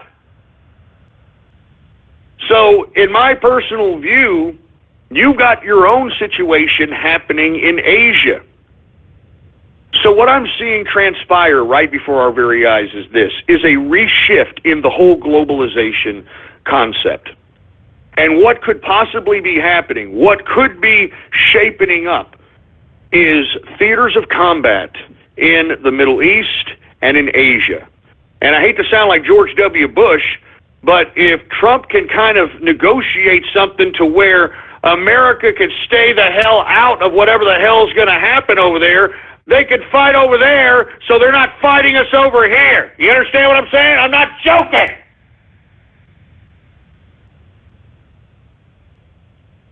And what another group, population of people that could potentially take over the world, that's another group that, they're fomenting into war so they can eliminate each other. Are you starting to get a pattern here, folks?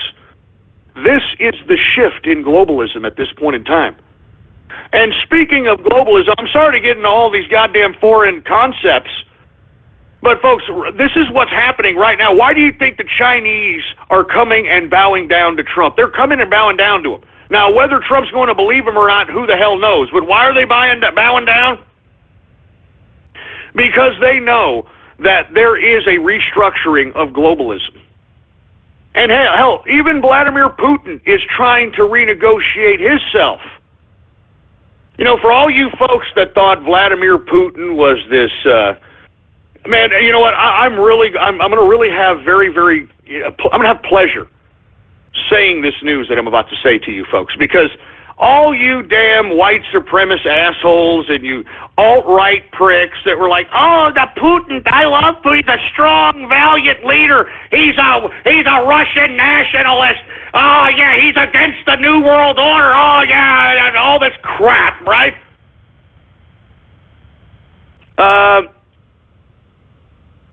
Hold on a second. Before I do this, I just want to remind everybody, all you folks that bowed down to Vladimir Putin, especially you folks on the white supremacist side, you white nationalists, I hope that you all are about to eat effing crow, because I told you so, all right? Let me go ahead and tweet this out here. I'm going to put Vladimir Putin's real colors come through, don't they?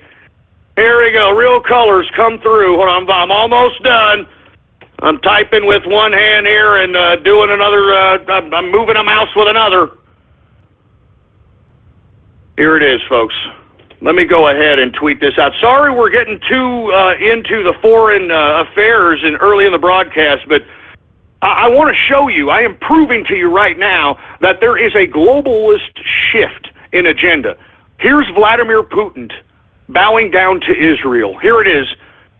In a historic first, Russia recognizes Jerusalem as the capital of Israel. All right? You see that right there? How do you white nationalists think about that? What do you white nationalists think about that? All you white nationalists, all you alt-right pricks, all right? There. And that's out of the Times of Israel. The Times of Israel. I told you. I told all of you, but no, you wanted to sit over here and continue to feed into this goddamn Russian psyop. I hope that you all are humiliated. I hope that you all are humiliated, for Christ's sake. Here it is, the Times of Israel. I just tweeted it right now. In a curious first, even the goddamn Jews in Israel can't even believe it. In a curious first, Russia recognizes West Jerusalem as Israel's capital. Now, why is Putin doing that? Why is Putin doing that? We in the United States haven't even acknowledged West Jerusalem as the capital of Israel. Now, why would Vladimir Putin do something like that? Because I told you, dumbasses, Russia is at the bottom of globalism. Do you believe me now? Do you believe me now, or are you going to say, Ghost, you're lying. It's a Russian conspiracy. No.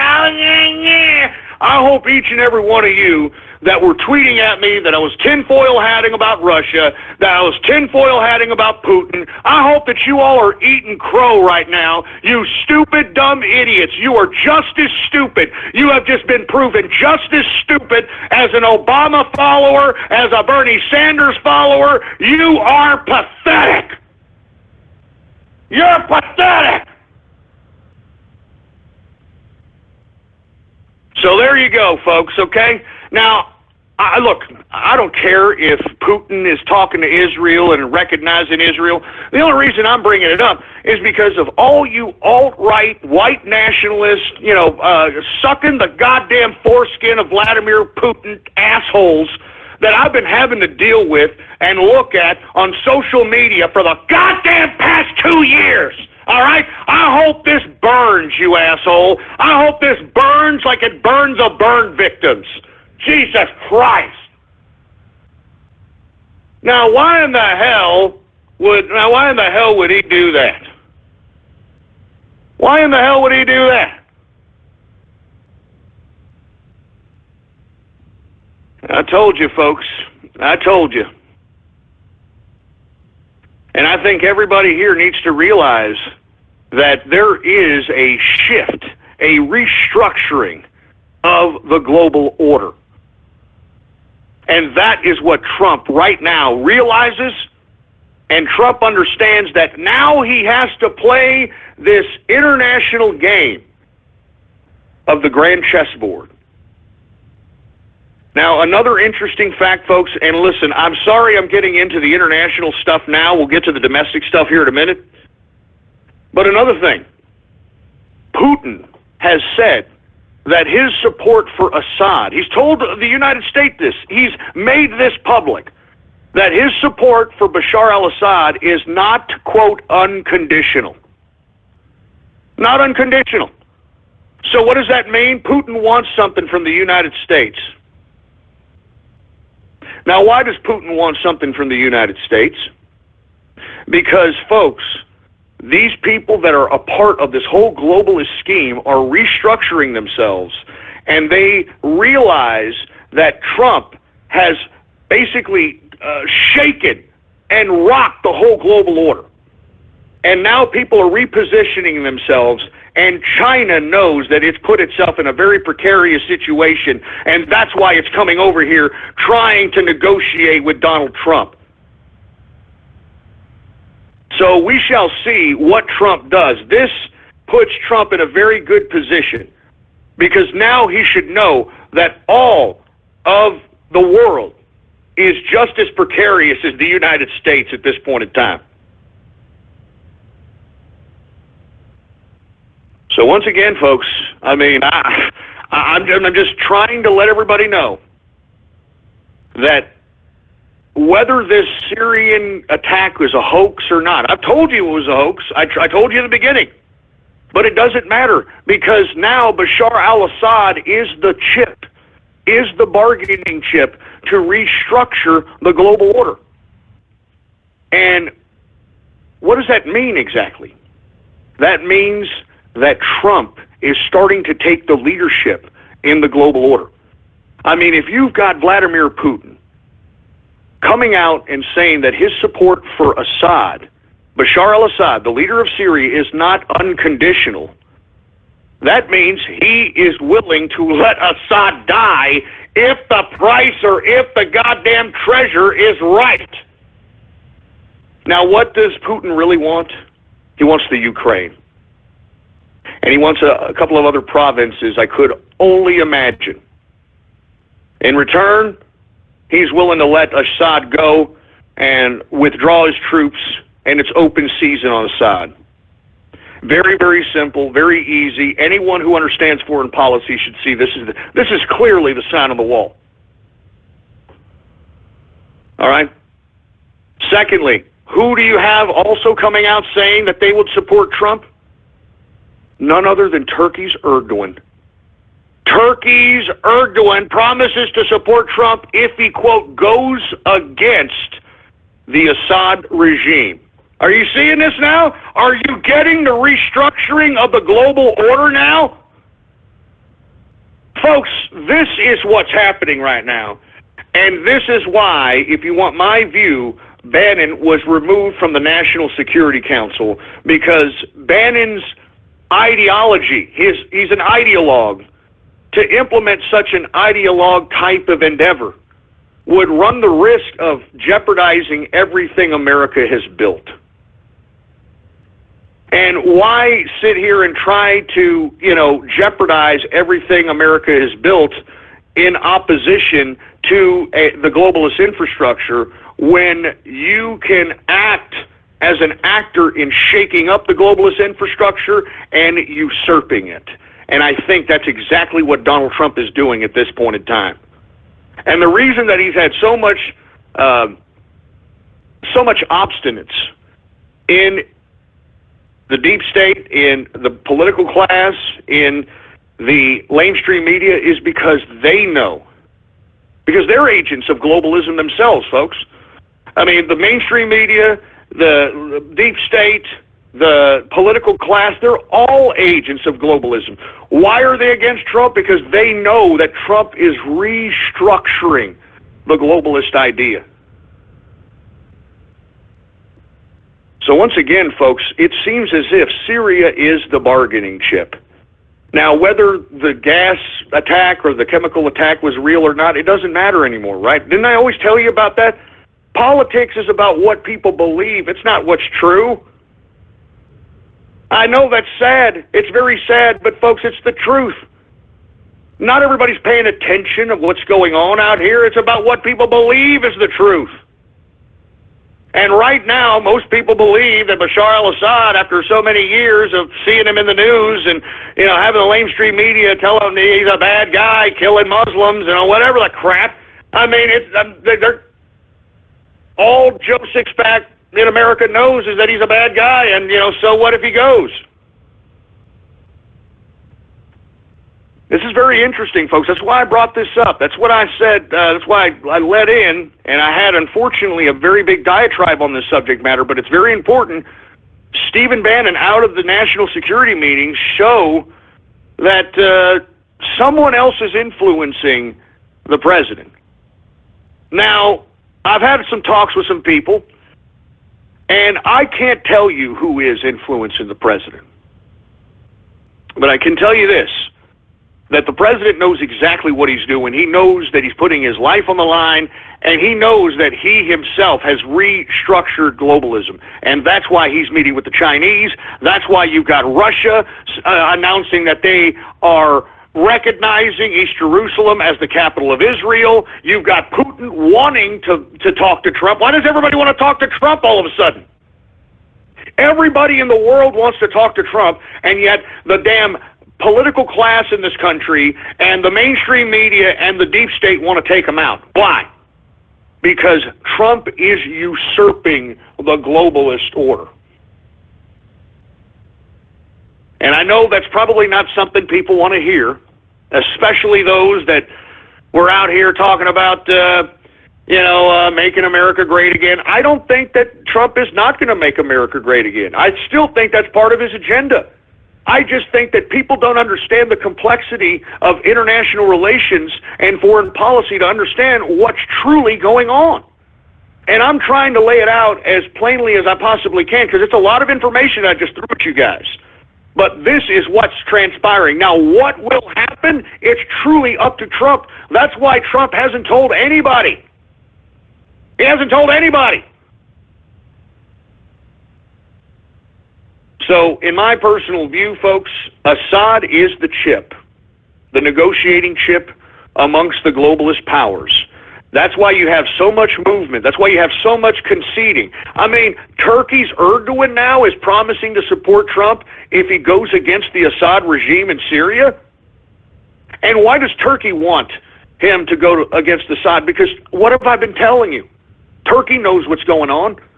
Turkey knows that if Iran and Saudi Arabia come to war with each other in this vast theater of combat via the destabilized Middle East, that Turkey can just come in and start whipping their asses from the side and overtake other types of land, which it's already doing, folks. Didn't I say that was what Erdogan was going to do 2 days after the fake coup he threw off to himself? Remember that? 2 days after that coup, I came out and said that this coup was brought on himself. It was quarterbacked by Russia. And then afterwards, I said that what he's going to do is solidify his credibility amongst the Islamic world, and he's going to bring together the Ottoman Empire.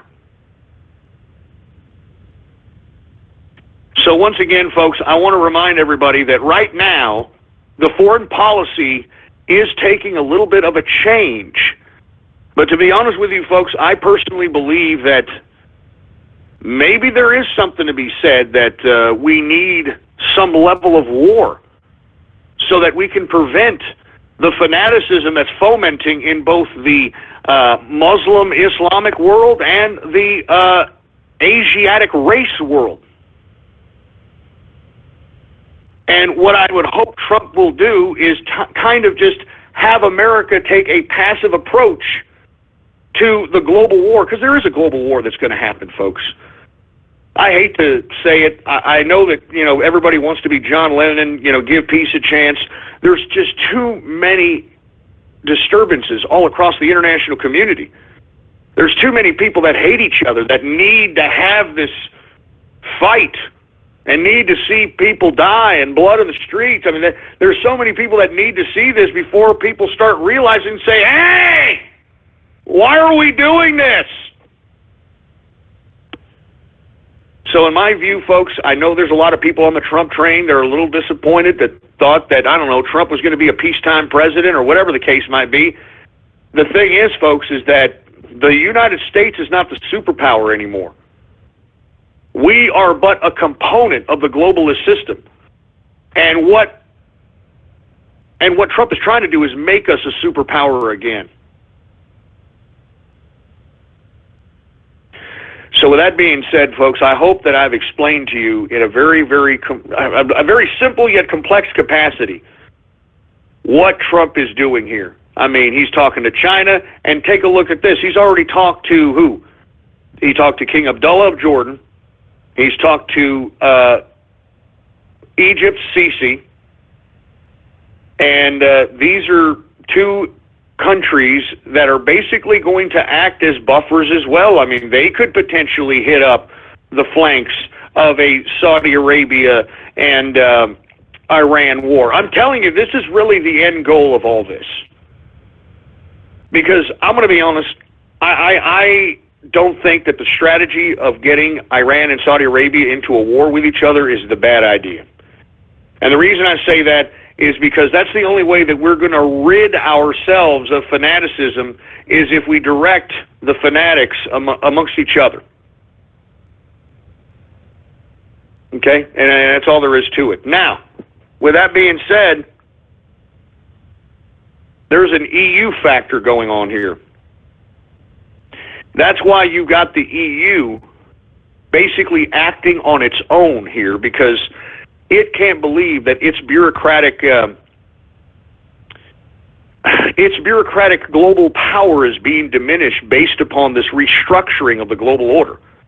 That's why you've got Juncker coming out and stating that he is going to help the United States break up if he continues to antagonize countries to leave the EU. And to be honest with you folks, this is really what it all comes down to. There are factions within this globalist structure that need to kind of fight against each other or confront each other or eliminate each other. I mean, there's a lot of factors. There's too many factors for it not to be war. I mean, there is going to be a global war. Mark my words. And there's nothing anybody can do about it. Why? Because it's way above your heads. I mean, even folks that have been listening to me for years, with the exception of, maybe the Inner Circle and a few other folks that listen in out there in internet radio land, but for the most part, people have been listening to me and just think it's a big joke. People have been listening to me and not doing a goddamn thing. They've just been thinking that it's just going to, I just play my video games, I wax my cartoons, and everything's going to be okay. And look, it's not going to be okay. There's going to be war. I mean, there's too many people that hate each other. There's too many countries that hate each other. There's too many people in the world, man. And how do you control the world? By reducing the population through war, through famine, through disease, through despair, through you name it. So that's how you control the world, folks. That's what's happening right now. And I know that's a disappointment to a lot of you folks that were anti-globalist. But the bottom line is that you either do one of two things. You either take over the system or you destroy the system. And there's no way that Donald Trump can destroy the globalist system, not just with America. Not just with America. I mean, take a look at the discord that the agents of globalism have done to our country. You've got people in the streets, Antifa. You've got leftist terrorism. You got, Black Lives Matter, La Raza. I mean, look at what they've been able to do here. And you mean to tell me that Donald Trump is supposed to take on the globalist infrastructure on what? Based on America alone? That's just impossible. But he understands, though, that utilizing the threat of America will make the globalist pivot. It'll make them reevaluate their current agenda. And that's what I'm talking about. And people are saying that people can't hear me. They really can't understand me. It seems as if the CIA or somebody's trying to silence me. I wouldn't doubt it. I wouldn't doubt it, because I'm sure the CIA can't believe that I know this. But this is the true agenda, and it's time to get real, folks. It's time to get real, all right? That's why I've always told you that if you take a look at life, and I'm sorry to get philosophical, people get scared, they don't like when I talk like this, but life, as beautiful as it is when you look at the spring day and you take a look at the bees pollinating the flowers, the birds eating the worms on the floor, and the butterflies just floating around in the air, you need to realize under that beauty lies a very, very destructive origin of life itself. And folks, I don't want to bust everybody's little happy parade or safe space, but man, every living organism on this planet, the only way it's going to survive is if it kills and eats another living organism in order to survive. And you see, based upon that premise, how can anything be holy? How can anything be good? You understand? I mean, this life is death. Life is death. I mean, this is very, very upsetting for many. I know that you want to live a happy life and everything is, nice and noodle salad, but that's not how it works.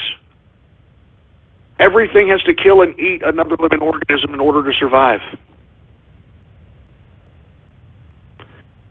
And it's pretty sad, but that's the reality. That's reality. And it's time that people start dealing in that reality.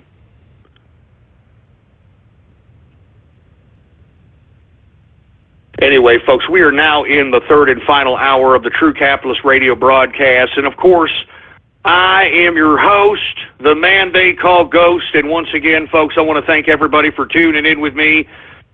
Once again, folks, I was kind of talking about what I was going to discuss at the end of the broadcast here in the beginning, because it needs to be said, man. I'm telling you this right now. I mean, what's happening is a shift in the global agenda. And that's why everybody's renegotiating. That's why you've got China coming over here to talk to Trump. You've got Putin wanting to talk to Trump. You've got Putin recognizing East Jerusalem as the capital of Israel. Folks, the United States hasn't even done that. All right, you've got Duarte. All right, Duarte, going against the Chinese. You've got North Korea getting uppity because, to be honest with you, North Korea knows it's next as well. They know, I mean, this fat little Kim knows that he is a bargaining chip himself, and that's why he is trying to kind of throw his nuclear weapons in the air so that he can just get somebody. He just needs somebody to pay him. That's all he wants. That's all he wants, is somebody to pay him so he can continue to get fat and eat cheese all day. That's all he wants. But anyway, folks, let me get away from the international relations aspect, and let's get to the domestic politics here. Once again, I talked a little bit about Stephen Bannon out of the national security meetings. Who is influencing the President of the United States on the policy? Who knows? But I do find something very, very interesting. The promotion in the administration of one Jared Kushner and Ivanka Trump. Now, this right here may be the Achilles heel for the Trump administration. Now, why do I say that? Because Trump loves Ivanka. Oh, that's Daddy's little girl. He's doing everything. She's Daddy's favorite. But folks, does anybody know what motivates Ivanka Trump? Does anybody truly know who Ivanka Trump is? I mean, let's take a step back for a second and realize that Ivana, which was the mother of Ivanka, was divorced to Donald in the early 80s. And you know how divorced kids are. You know, they hold resentment. They may hold some kind of inside strife or some kind of inside angst or some kind of inside hatred for one parent or the other because of the divorce. I mean, I believe in some of what Freud said, Sigmund Freud. Everything goes back to your childhood. Well, the reason I bring up Ivanka Trump and Jared Kushner is because of this.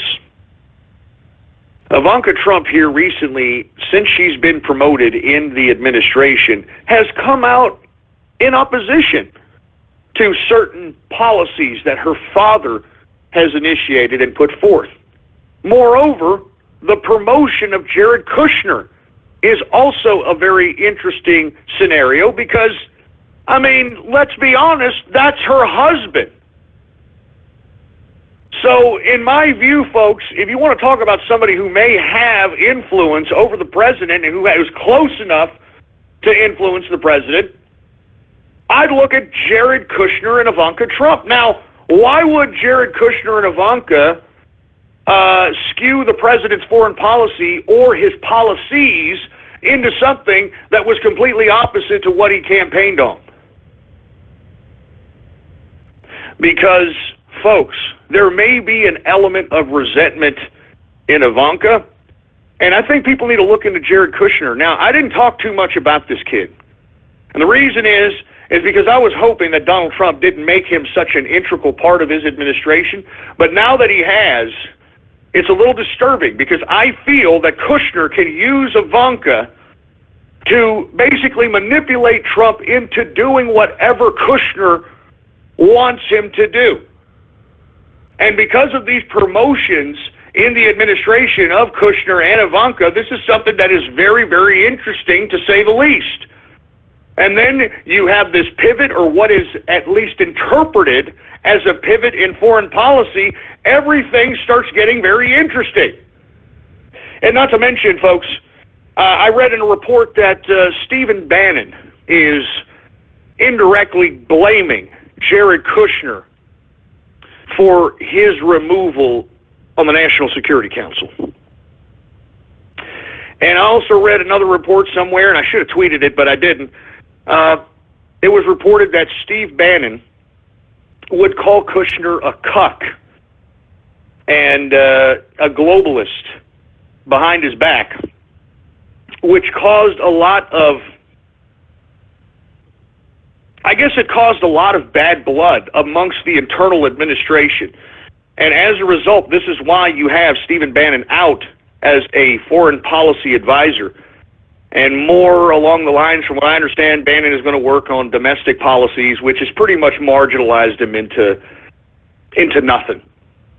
And that's why Jared Kushner and Ivanka Trump should be looked at very, very closely. As a matter of fact, did you all see the documentary that a young Ivanka Trump was in? This was a very interesting documentary that was made in the 90s. I forgot the name of it, but it was made by the heir of Johnson & Johnson. Now, this kid obviously had more money than sense and was lost, and he wanted to create a documentary about his friends, and his friends all being billionaire kids, one of which was Ivanka Trump.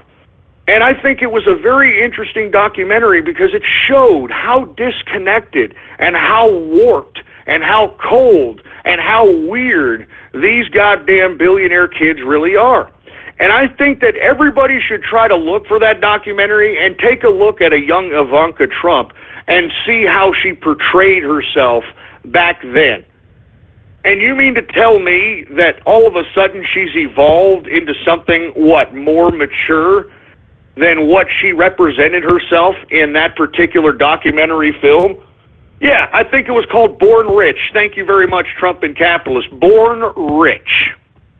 I think everybody should take a look at that documentary and see how Ivanka Trump basically presented herself. And to be honest with you folks, that documentary is so rare because all the kids that were featured in that documentary had their lawyers sue the Johnson & Johnson heir, and it doesn't really matter. The Johnson & Johnson heir didn't give a crap, but at some point, this damn documentary is pulled off the air.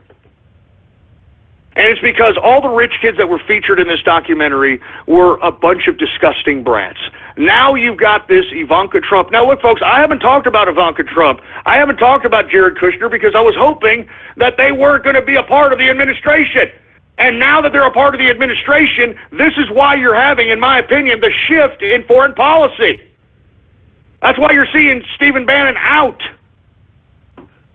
And if you want my opinion, I don't know if it's a good or bad thing, because I believe right now that the United States, the United States is at least in a position of power at this point. And you can see it in the restructuring, and we talked about in the second hour, the restructuring of the global order.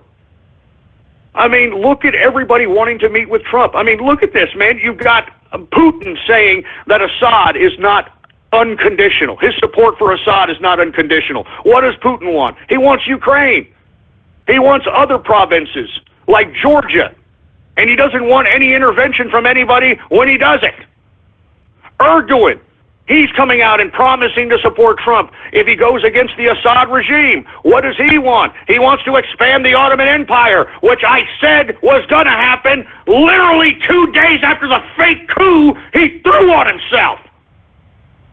So everybody right now wants to talk to Trump because Trump is restructuring the global order, and he realizes it. Now, whether you all want to go along with it or not, that's completely your problem. But I'm going to be honest with you, I don't see any other way unless Trump decides that he wants to be Adolf Hitler and decide to take on the world like Adolf Hitler did. And look at what happened to Adolf Hitler, okay? That's all I'm saying. That's why I made the reference of the Cultural Revolution of Mao Zedong.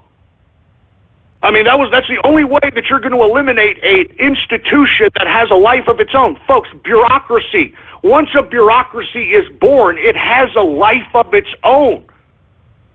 That's why Mao Zedong had to kill his first bureaucracy in the Cultural Revolution, because it was turning against him. It had a life of its own.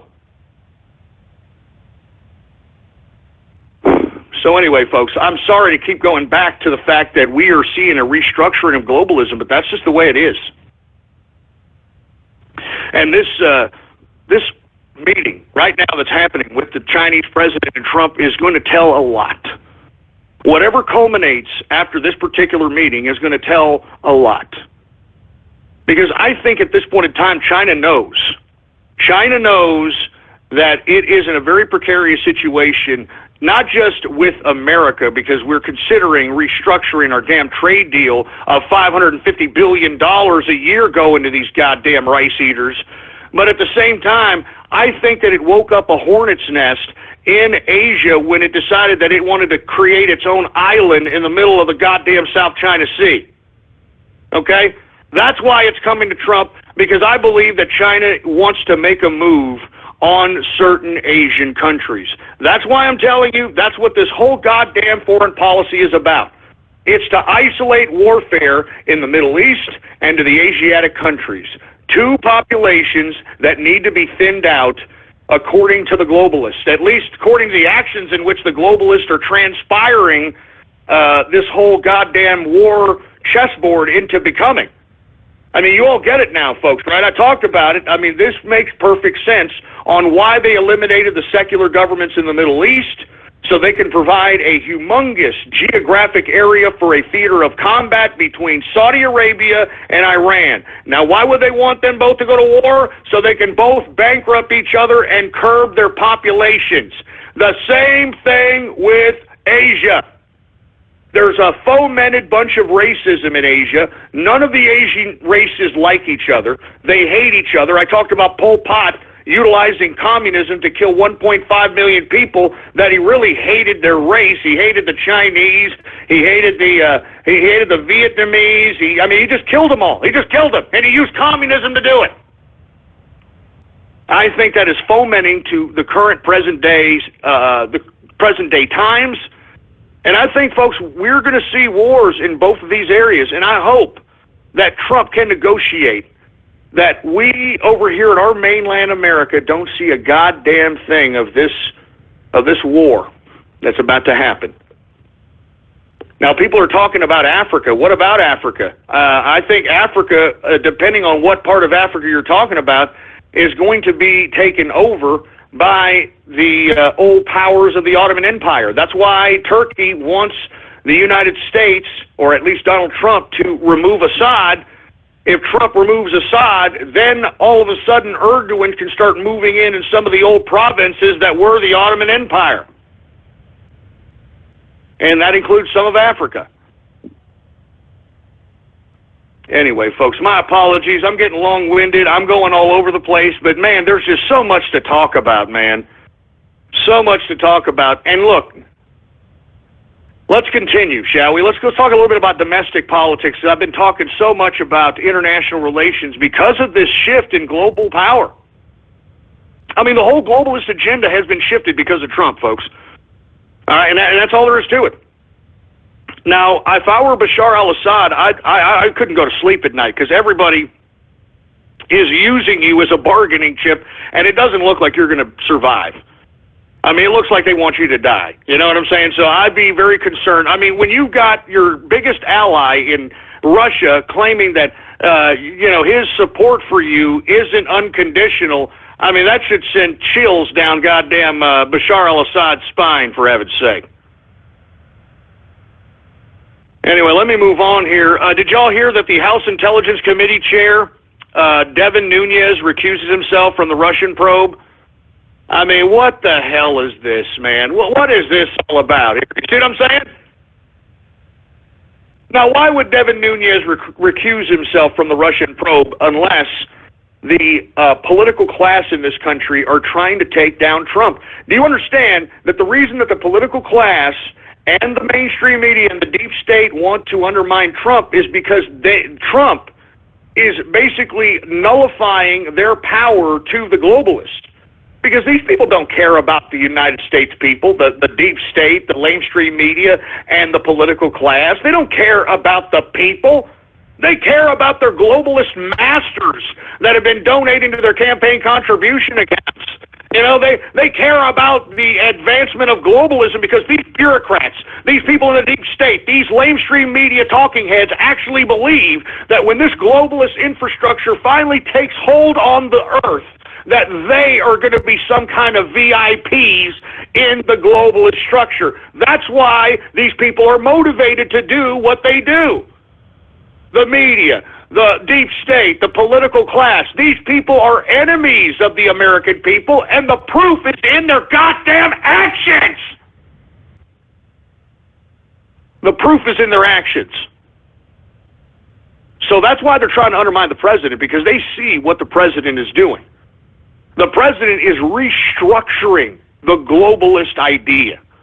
And I think it's beautiful, to be honest with you. I mean, I think it's true revolution. I think it's true revolution happening right before your eyes. And instead of Donald Trump getting rid of globalism, he has usurped globalism. And that's why you've got every leader out here trying to make a deal. You got every leader out here trying to negotiate. Every leader. Anyway, folks, I don't know what the hell Devin Nunes stepping down as the House Intelligence... Well, he didn't step down as the House Intelligence Chairman. He recused himself from the Russia probe. And speaking of Russia, let's talk a little bit about Russia, folks, okay? Let's be honest. I just exposed all you white nationalists that thought that Russia was somehow a pro-nationalist, pro-this, and I just showed you, I just tweeted out that Russia is officially recognizing East Jerusalem as the goddamn capital of Israel, which is not even something that America has done. That just goes to show you what kind of wheeling and dealing is happening on the globalist goddamn chessboard, all right? But another thing I want to talk about is this whole Russian witch hunt that's happening with Trump. And the reason I'm going to bring this up again is because I have alluded to, as a matter of fact, I have not only just alluded to, we have done a report, a Part 1 report, basically exposing Russia's spy network in the United States. Now, before I tweet out this new article, in which is a part 2 of the article in which we discussed how Russia has a spy network, all right, in the United States that was set up long before Trump took office. And the more and more we've investigated, and let me tell you, the reason that we know where to look, who to look for, the reason that we have this information, we here, at least me, myself, I've been contacted from rogue FSB Russian agents that are literally going against Putin. This is why we know this information. We do have people inside of Russia, and this is why I had said, folks, 2 weeks ago that Russia, all right, the only reason that Putin is still in charge of Russia is because he still has the faith of Mr. and Mrs. Joe Vodka in Russia, because his government does not like him. That's why he continues to assassinate people. That's why he continues to fire his generals, and that's why he's trying to usurp rebels from Georgia and incorporate them into the damn Russian military. That's why he's over there trying to negotiate with Bibsy from Israel. I mean, what is this, the Bolsheviks all over again? I'm serious, folks, lest we forget that the Bolsheviks that took control of Russia were mostly Jewish. I mean, does everybody not forget that? Or did everybody forget that? Vladimir Lenin was Jewish. Leon Trotsky was Jewish. All right? I mean, that was a Jewish movement. The Bolsheviks was a Jewish movement. And now you've got Vladimir Putin saying he's going to recognize the East Jerusalem as the capital of Israel? I mean, what does that say to you goddamn white nationalists that were putting Putin pictures and putting KGB in your name? What does that say about you? That just goes to show you got played just like the burn victims. You got played just like goddamn Barack Obama's freaking maniacs. You got played. So savor the flavor, because I told you so. The prognosticator, a prognosticator, strikes again, all right? That's why they call me the prognosticator, a prognosticator. That's why I am the underground of the political process of the internet. I'm telling you, anybody who's anybody listens to this broadcast to get the scoop and then goes out and claims it's their own story. All right? I mean, this is the straight political dope here, all right? Now, with that being said, let's go ahead and tweet out this article here, folks. This article is an exclusive from Ghost.Report. That's right, Ghost.Report. This is part 2 of Russia's spy network in America. Let me go ahead and tweet that out right now, folks. There it is right there. And if you have not read part 1 of this series, by God, you are not getting the straight political dope on how integrated Putin's spy network is in the United States of America. It is no coincidence why Russia has so much of a stronghold over our government, because they have set forth a spy network that is beyond anybody's imagination. And we have connected the dots. We are going to continue with this series of the Russian spy network in America Uncovered. This is an exclusive. We have gotten the information straight from the FSB, and this right here is proof that if anyone is complicit with Russia, it's the bureaucrats that were in charge of the government during the Bush Jr. administration, during the goddamn Obama administration. These are the culprits behind the Russia spy network in the United States of America. And it goes not just to the goddamn bureaucrats in Washington, it goes and infiltrates Silicon Valley. That's right, folks. There are Russian agents in Silicon Valley. This goes all the way to the top. It's no wonder Russia knows so much about the United States. They're the ones that helped create the spy network, man. I personally believe, based upon our investigations, that this government has been compromised by Russia a long, long time ago.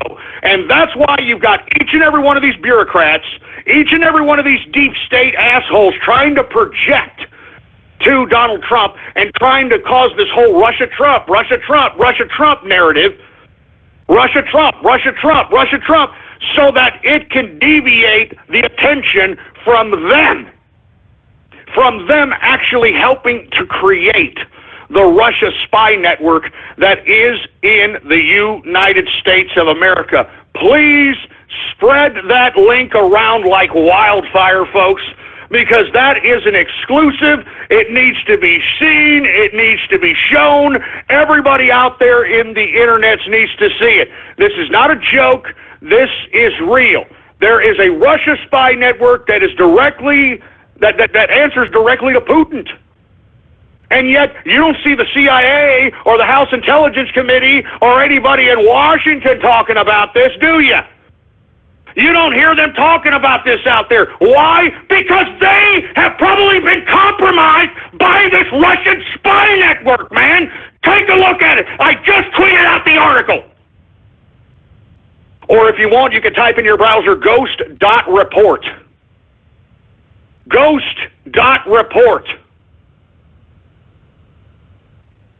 So that's why I'm saying, folks, Russia is at the bottom of globalism.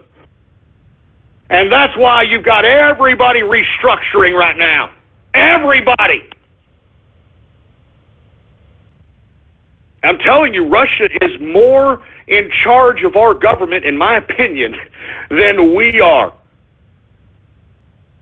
I'm telling you, folks, once again, ghost.report, type it in your browser, or you can click the link that I just tweeted. It's an exclusive highlighting who the players are and connecting the dots in this Russia spy game, because that's what it is, man.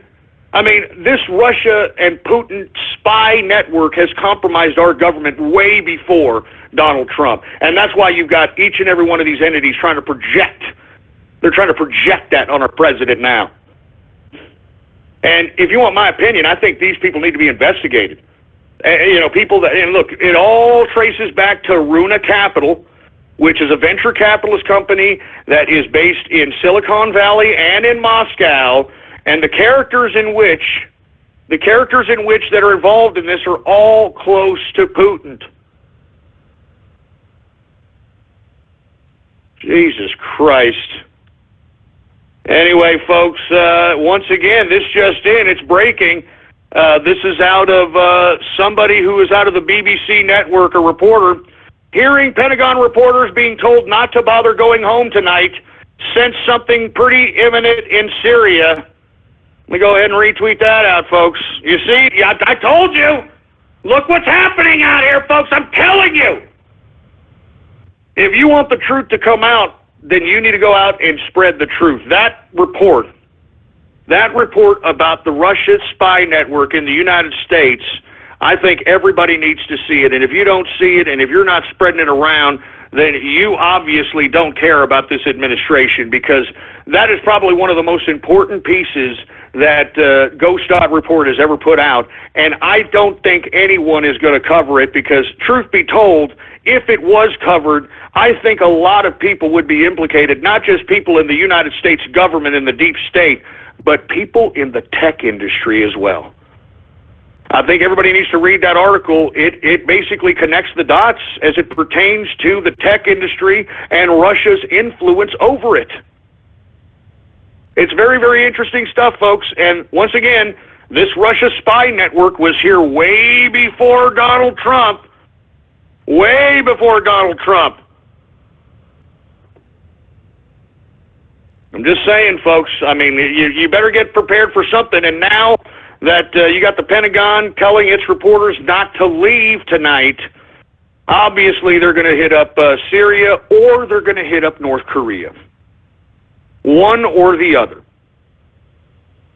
Now, because, the President of the United States is meeting with China, hopefully, this means that either it's going to be a joint strike on North Korea with China and the United States, and they're going to hit up the nuclear sites or something of that capacity, or, unfortunately, it's going to show that if Trump does hit up Syria, that he has taken the side of restructuring the global order. So those two strikes is really what that's going to represent here in the next, I would say, 48 hours. In the next 48 hours. So we shall see what happens. I'm telling you, man, it's getting weirder and weirder out here. Weirder and weirder. Anyway, folks, before I move on to something else, I also wanted to take into consideration left intellectual Noam Chomsky. I mean, you couldn't get any more leftist than Noam Chomsky. He calls the Democrats' Russia conspiracies a, quote, joke. I mean, when you're a goddamn leftist and you don't have Noam Chomsky on your side, I mean, that should tell you something. I mean, that should tell you something. And the Democrats at this point in time, they're not going to stop, because if you want my view, if you take a look at that article that we wrote on Ghost Dot Report, it'll prove to you why the Democrats are continuing this Russia-Trump narrative. Because they don't want to be implicated in everything they allowed to be set up here in America via this Putin spy network in this country. And it seems as if I'm breaking up badly. Once again, I'm breaking up. Look, I'm dropping red pills. I'm saying the truth, baby. That's why. I'm saying the truth. That's why they're trying to tap in. That's why they're trying to do whatever it takes to listen in. Because I tell the truth! The truth! Why do you think I've had this show for so long, since 2008, man? Why do you think that I have 100,000 people who listen to me on a consistent basis live? It's not because I'm sitting over here saying a bunch of BS. I say the truth. Anyway, folks, once again, Noam Chomsky calls Democrats' Russia conspiracy a joke. And if you ain't got Noam Chomsky on your side, I mean, give me a break. If you're a leftist and Noam Chomsky is talking against you, I mean, give me a break. Give me a break. Anyway, let me continue going. Did y'all see that the Senate has finally, they go nuclear? They implemented the nuclear option to advance Trump's Supreme Court pick, Gorsuch. Now, this is a double-edged sword here because it seems as if by bypassing the filibuster with the nuclear option, that the gridlock in Washington, D.C. may just continue to happen. All this doing nothing and sitting on their thumbs in Washington may just continue. And the reason I say that is because these Democrats, they're not going to take this nuclear option very lightly. They're going to use this as a continuous wedge to prohibit Trump's campaign promises from becoming reality. But at the same time, what was one supposed to do? I mean, Gorsuch had been unanimously approved when he was up for a nomination for a federal judgeship. And the same people that are out here complaining about the man are now out here trying to claim that he is somehow unqualified. I mean, give me a break. And they're filibustering of all the... You know what? Give me a break. Anyway, look, I'm glad that they filibustered, and I'm glad that they implemented the nuclear option, because now, to be honest with you, the Democrats look more stupid than ever. Because lest we forget, folks, it was Harry Scary Reid, when he was the Senate Majority Leader, that asserted the nuclear option, I think, a couple of times in 2013. And the Republicans and those in opposition of the Democrats had to just sit there and eat it. But now, tables have turned, and the Democrats, of course, are crying over spilt milk. You know what? Go suck an egg, you freaking Democratic pieces of crap. I'm tired. I'm serious. I'm tired of these pud pulling, testes tasting, cheese hole cleaning, fart fragrant, expert, freaking Democratic fruit bowl pieces of trash out here, continuously acting like a bunch of long-haired liberal bedwetting hippies. I'm tired of it. Why don't you do your job, Democrats? God damn it! Why don't you do your goddamn job? Son of a bitch. Anyway, once again, the Senate goes nuclear to advance Trump's Supreme Court pick, Neil Gorsuch. But at what expense, right? At what expense?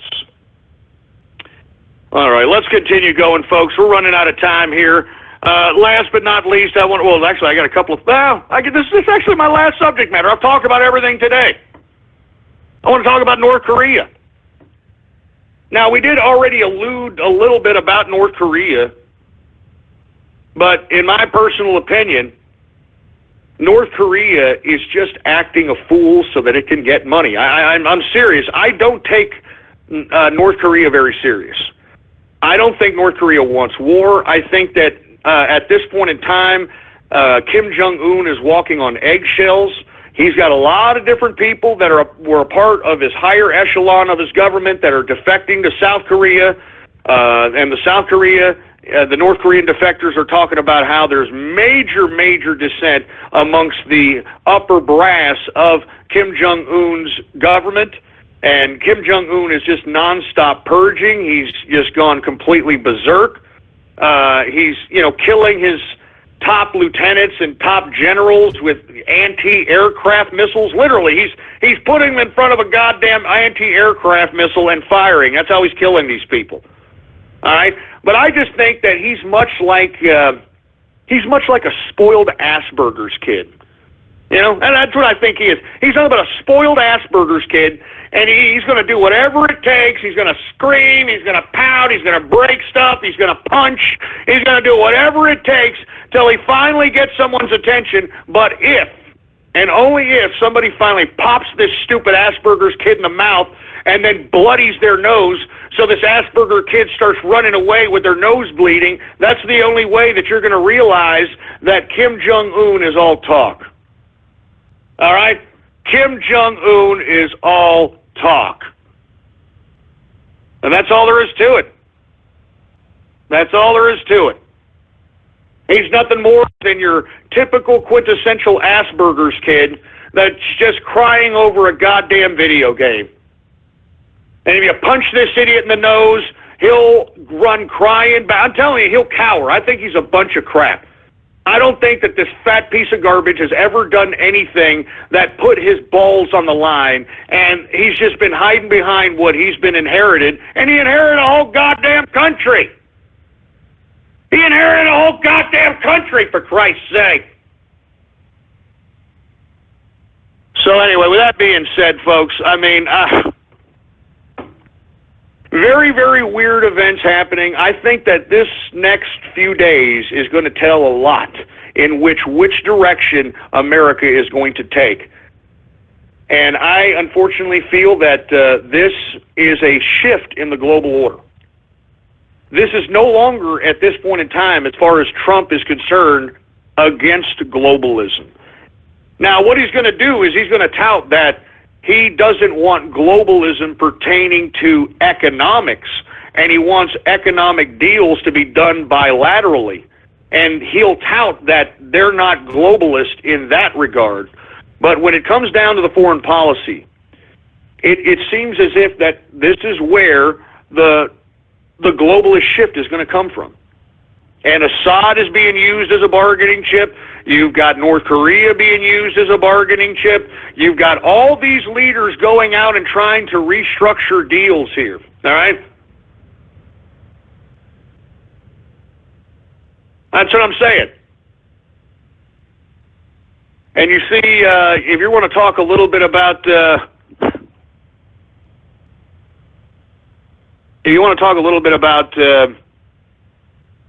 the current chain of events that are about to happen, take a look at one of the leaders of the neocon movement and what he said here about President Trump. This is Bill Kristol. This was the never-Trumper asshole that encouraged Evan McMuffin, the CIA agent, to run against Trump in Utah.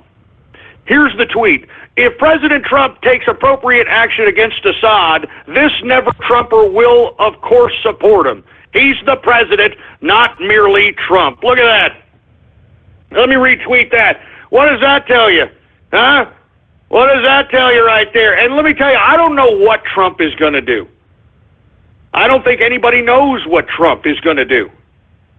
But if he does attack Syria, it goes to show you that there has been some negotiation with the globalist elites, and they are going to allow Trump to do whatever it is that he wants to do as it pertains to his globalist endeavors, just as long as Russia and China and all the other parties involved do what they need to do. And that's why it seems as if world war is inevitable. It seems as if world war is inevitable. So what's going down tonight, I have no idea. Who's going to be hit up tonight? Who's going to be hit up? Is it going to be the North Koreans? Is it going to be the Syrians? Are we going to hit the Russians? I mean, what the hell is going on? I mean, let's not put that out of the equation either. I mean, remember, the Chinese are over here meeting with us, and let's say the negotiated deal, and the Chinese leader is over here, and there's some kind of attack that is backed up by China. That would show the world a shocking new chain of events. If China would help the United States hit a certain target, that would also shock the world.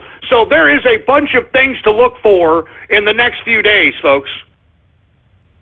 There is a bunch of things to look for in the next few days, and that's why we don't know what's going to happen. But mark my words, what has happened is a restructuring, a reshaping of the globalist order. And by God, what a time to be alive, to say the least. Who's going to get hit up tonight? I mean, inevitably, folks, we're hitting up somebody. I mean, the reporters have been told at the Pentagon not to leave, not to go home. Something's about to happen. The Chinese president is here. I mean, your guess at this point is as good as mine. That's why I was telling you, folks, my sources inside the Trump administration are telling me that no one knows what Donald Trump is going to do. No one knows what Donald Trump is going to do. So who's getting hit up tonight, baby? Let's go ahead and take some bets. Is it Syria? Is it North Korea? Is it Russia? I mean, who is it, baby? Is it Iran? Is it Iran? That's another goddamn factor that we need to take into consideration. I'm telling you this right now. Just because he's doing this, Donald Trump is doing this foreign policy-wise, does not mean he's not going to make America great again. I mean, he's already doing it by bringing back jobs. He needs the Republicans to get in line with repealing Obamacare. He needs the Republicans to get in line to pass tax cuts. And I think that if we could still do those things, that we can make America great again, man. I mean, that's all we want is a prosperous nation. That's all I want. The prosperous goddamn nation, for Christ's sake, man. I'm tired of the United States being the bastards of capitalism. It's about time that we become the bastions of capitalism once again. We should become the bastions of capitalism once again. So anyway, the next 24 to 48 hours are going to be very precarious. Who are we going to hit up, folks? Who do you have your money on? Who do you have your money on? Do you have your money on North Korea? Do you have your money on Syria? Do you have your money on Russia? Iran? Something is going to happen. Something is going to happen. I don't really know what's going to happen, but it's very, very, it's very exciting. As a matter of fact, I'm going to be drinking tonight. I mean, who the hell knows what's going to happen? I'm sorry. I have to fall off the wagon again. Who the hell knows? Who the hell knows? Not even Trump's inner circle knows. So what a time to be alive, folks. What a time to be alive, man. Anyway, folks, we got about a little over 15 minutes left in the broadcast. I want to say, wow, what time in United States history that we are living in here. And we shall see what happens. I will be here tomorrow for Baller Friday, and we will go over each and everything that is going to transpire here in the next 24 hours and the implications for the United States and the implications for the Trump administration. We're going to be doing all that tomorrow for Baller Friday, so be sure to be here tomorrow, 4 p.m. Central Standard Time, right here on the official website of the True Capitalist Radio Show. It is blogtalkradio.com/ghost. That's blogtalkradio.com/ghost. And, of course, if you have not done so, please follow me on Twitter and Gab, folks. The Twitter and Gab name to follow is Politics Ghost. All one word, no underscores. Politics Ghost is the name to follow. And once again, Gab is the Twitter alternative, folks.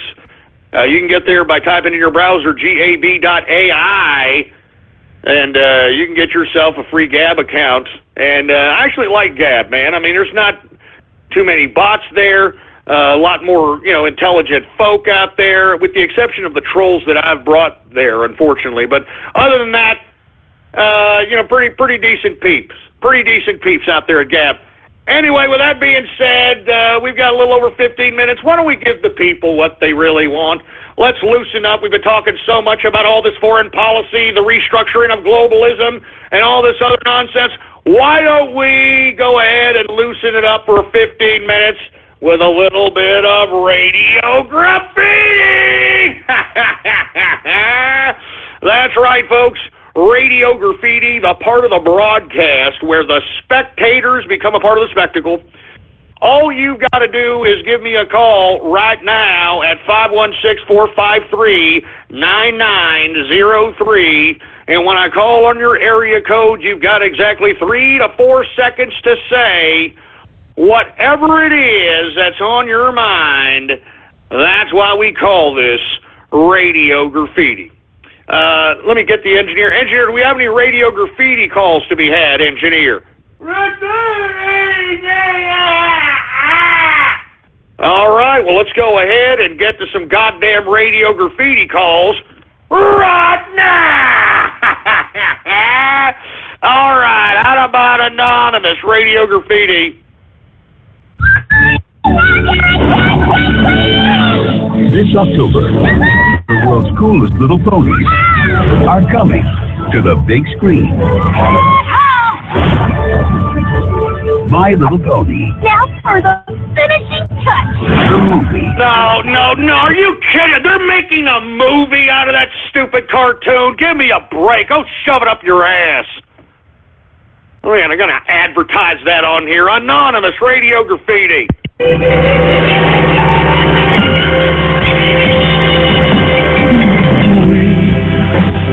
Are the crystal gems. We'll always save the day. And if you think we can, we'll always find a way. That's why the people of this world believe it. Scarlet, amethyst, and pearl and sea.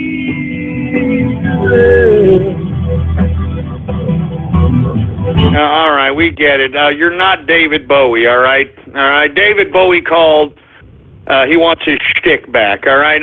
360 Radio Graffiti. Hello, Ghost. This is Charles. How's it going, man? Hey, I just wanted to let you know you're from Texas. So how does it feel that Tony Romo's retired off the Dallas Cowboys? Nah, you know what? I don't really care. I thought Tony Romo was Tony Homo. I can't believe that this son of a bitch even had a career as long as he did, producing absolutely nothing. And listen, I'm not trying to take the side of black folks here, but, I mean, if that ain't white boy privilege, I don't know what the hell is, for Christ's sake, man. I'm not even joking around. They didn't even give Mike Vick that kind of a break. I hate Tony Homo. I think he's a piece of trash. And you know what? Guess what? He's going to become an announcer. Oh, he's becoming an announcer now. How quaint. Jesus Christ. I didn't see the same type of thing happen to what's that? Marshawn Lynch. Anyway, let's continue going here. How about anonymous radio graffiti? Hey, Ghost, what's up? Going on? I have a question real quick. You remember your little symbol that you post on Twitter, right? You're talking about the capitalist right symbol? Yeah. Does that mean... Hold on just a second. Are you talking about the capitalist right symbol? Is that what you're talking about? Yeah. Does this mean you're a Nazi? Well, unfortunately, I can tell by the way you're talking, you know, you're a little bit, high-functioning autistic, am I assuming?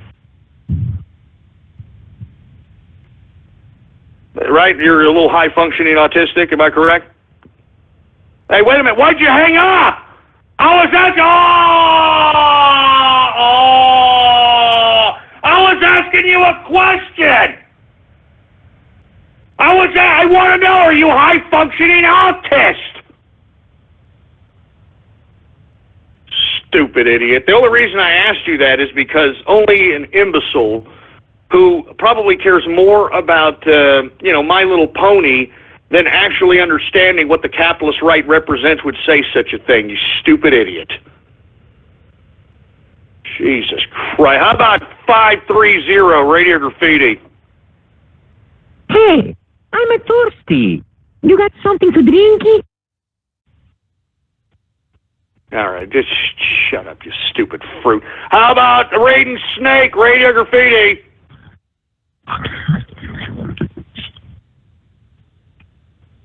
Hey, Raiden, you there? Is that Raiden?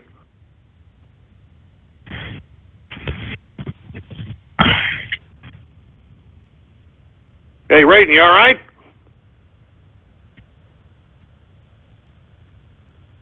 Hey, Raiden. Hey, what the hell's going on? Hey, Raiden, you there?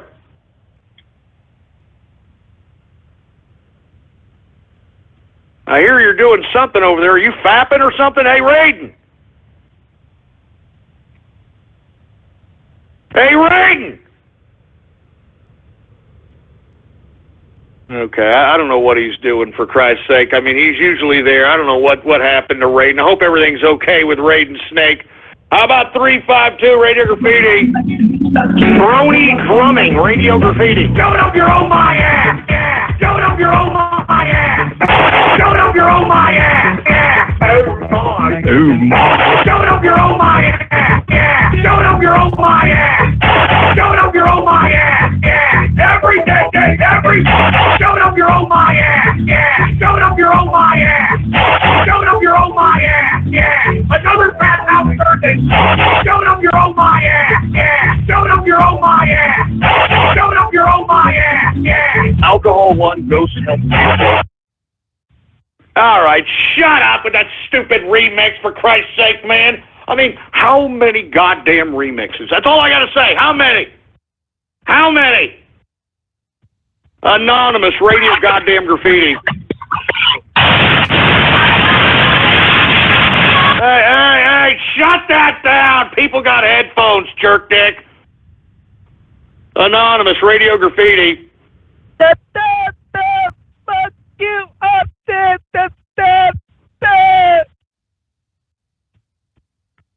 You know, go choke yourself to death, you freaking big freaking loser. How about Anonymous Radio Graffiti?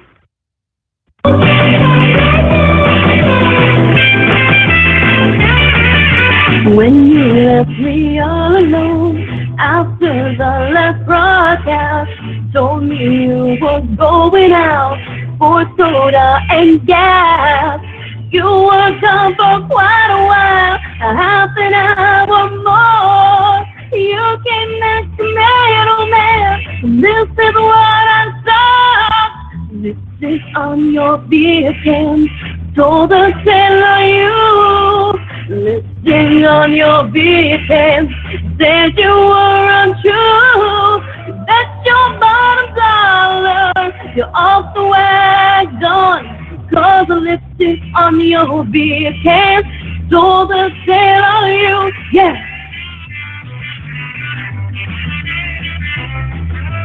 Wait, hold on. So did some chick just make a goddamn song about me falling off the wagon? For Christ's sake! Jesus Christ! Are you joking? I mean, is that what my... Oh, God. Is that what I'm inspiring? Huh? Is that what me falling off the wagon inspires people? Oh, my... Oh, my God, that's what I'm inspiring people? Oh my God, what a bathhouse. This is already a bathhouse Thursday, man. Now, this is already a bathhouse Thursday, for Christ's sake. Give me the mic. Give me the mic. Good God, man. You got about 7 minutes left, thank God. Thank God! Anonymous Radio Graffiti. Jeb Bush. That's right. I said Jeb Bush needs to come out and just take control of the party in general. The Bush family needs to come in and say, hey, there's not a clear winner. The delegates are not coalescing behind one candidate. So let's go ahead and What the hell are you talking? When the hell did you talk? That's like 2008, asshole.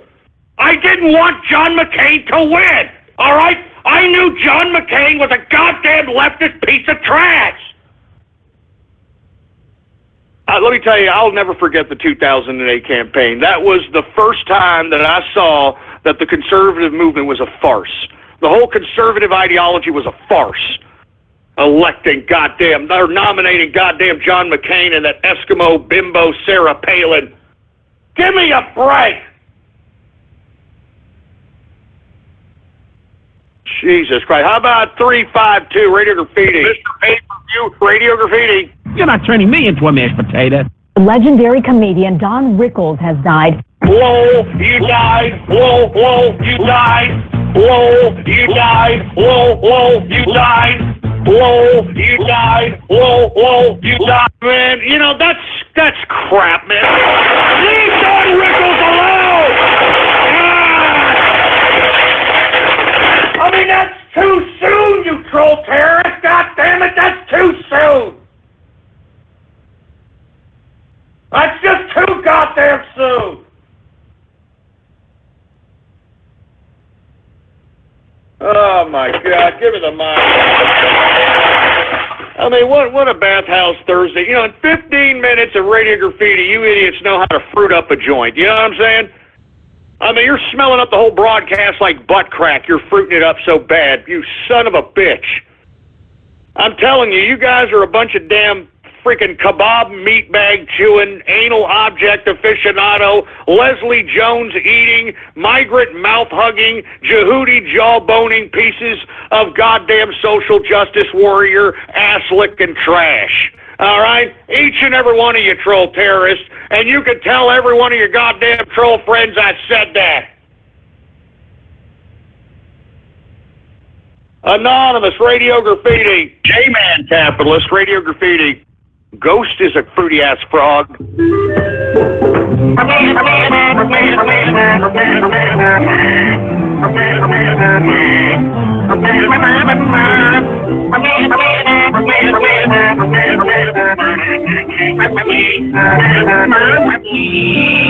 Oh, good God, Ghost. You're making me so hot. Won't you fuck my amphibian ass and be my Pepe? Okay. 12 seconds later. Almost here.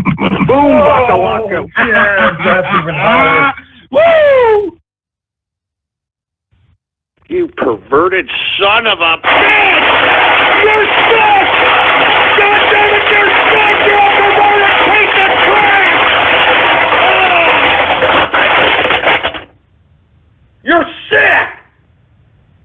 Goddamn sick-ass internet troll terrorists and cyber vermin perverts! You're sick! God damn it, you're sick! Give me the damn mic! Give me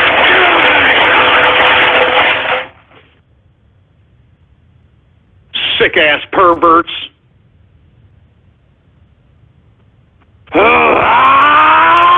You're pissing me off on this freaking bathhouse Thursday! How about Anonymous Radio Graffiti? What is your confession, my son? After VE Day, I had an affair with Ghost Granny. You know what they say. The wrinklier the raisin, the sweeter the fruit. Next. What is your confession, my son? I've been giving my girlfriend fertility drugs. Hey, Tough Daddy kids ever since we finished. I can't stop having children. And we never married, so we can get the maximum amount of money out of the government. As long as judges keep getting filibustered, you could probably continue indefinitely. Next. What is your confession, my son? Well, after Ghost converted to Islam and became a proper Muslim, I think I have started to develop feelings of, how you say, uncontrollable love towards him.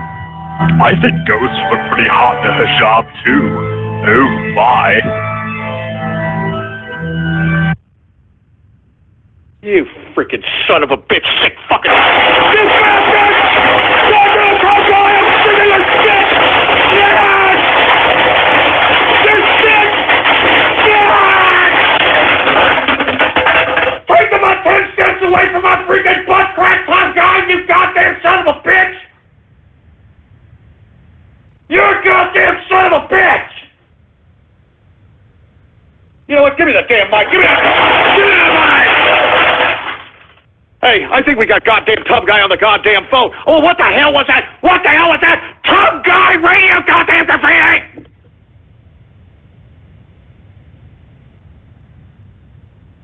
Oh, what? You can't got your tongue, Tub Guy? What the hell's your problem?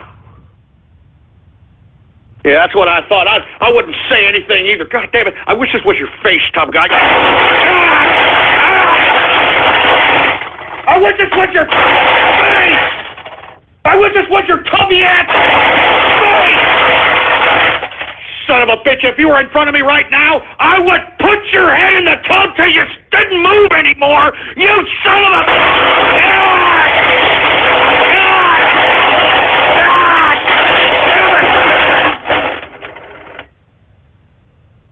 I'm done. I'm done. I'm done with this Madhouse Thursday. I'm freaking done. I'm freaking done, man. I'm freaking... Give me the mic. I'm done with this crap. I'm done. I may or may not come back tomorrow for a Baller Friday. I don't know. 4 p.m. Central Standard Time. Follow me on Twitter and Gab, Politics Ghost, and Tub Guy, you fucking...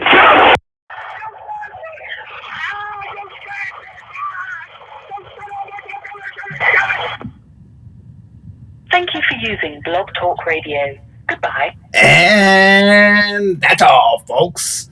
That is all for the TCR show for today. And I hope you guys enjoyed it. And with that said, thank you, everybody, for coming out tonight. And, of course, I am your relay streamer, BN King, and I do hope you enjoyed today's broadcast. And, of course, I did. GG to everybody for actually giving shout-outs. And also, Rady Graffiti. Tub Guy, you nailed it. Once again, you nailed it. I don't know how many times, but like those conventions, you got to keep up, man. Keep it up, man. I am just applying because of that. That is some good stuff.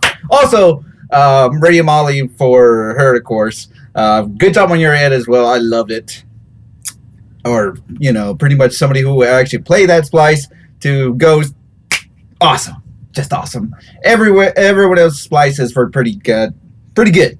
And, of course, pretty good to say that, of course, you guys would deserve a clap. Good job, everybody. Good job.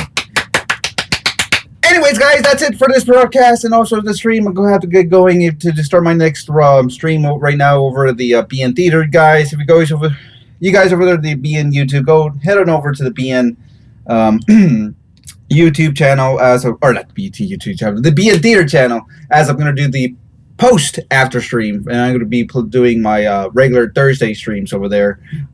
So go ahead. But before that, make sure you follow me on Twitter at The Burning Network or Politics Codes. Of course, we do updates and all the codes. And of course, if you're new to the channel, make sure to subscribe, as I do TCR shows every day, Monday through Friday, 4 p.m. Central, 5 p.m. Eastern, 2 p.m. Pacific, as well as the Saturday Night Nitro Show. Jesus Christ, my mouth. My language today, guys. The Saturday Night Nitro Show, happening Saturdays only, 5:30 p.m. Central, 6:30 p.m. Eastern, 3:30 p.m. Pacific. And of course, I get everything, full shows, all relays, all live, pre-recorded after it ends, and B, of course, you can be able to just re-see this episode as many times as you like when it ends. With that said, I bid everybody a good Thursday night, and I'll see you guys tomorrow for Baller Friday, or on the next TCR broadcast. Good show, guys. Good show tonight. I'll see you guys next time. Make sure over to the people over the BN YouTube, go over to the BN Theater. Links in the descriptions. It's right there. Just click on it, and I'll see you guys over there. Of course, it's our Thursday night streams. Yeah. Also, tomorrow's movie night we have. So, what are we playing tomorrow? Tune in to find out tomorrow. And I'll see you guys tomorrow. Good night, everybody. Woo! Woo! Woo! Also, Molly's new mod over at the BN YouTube chat. Yay!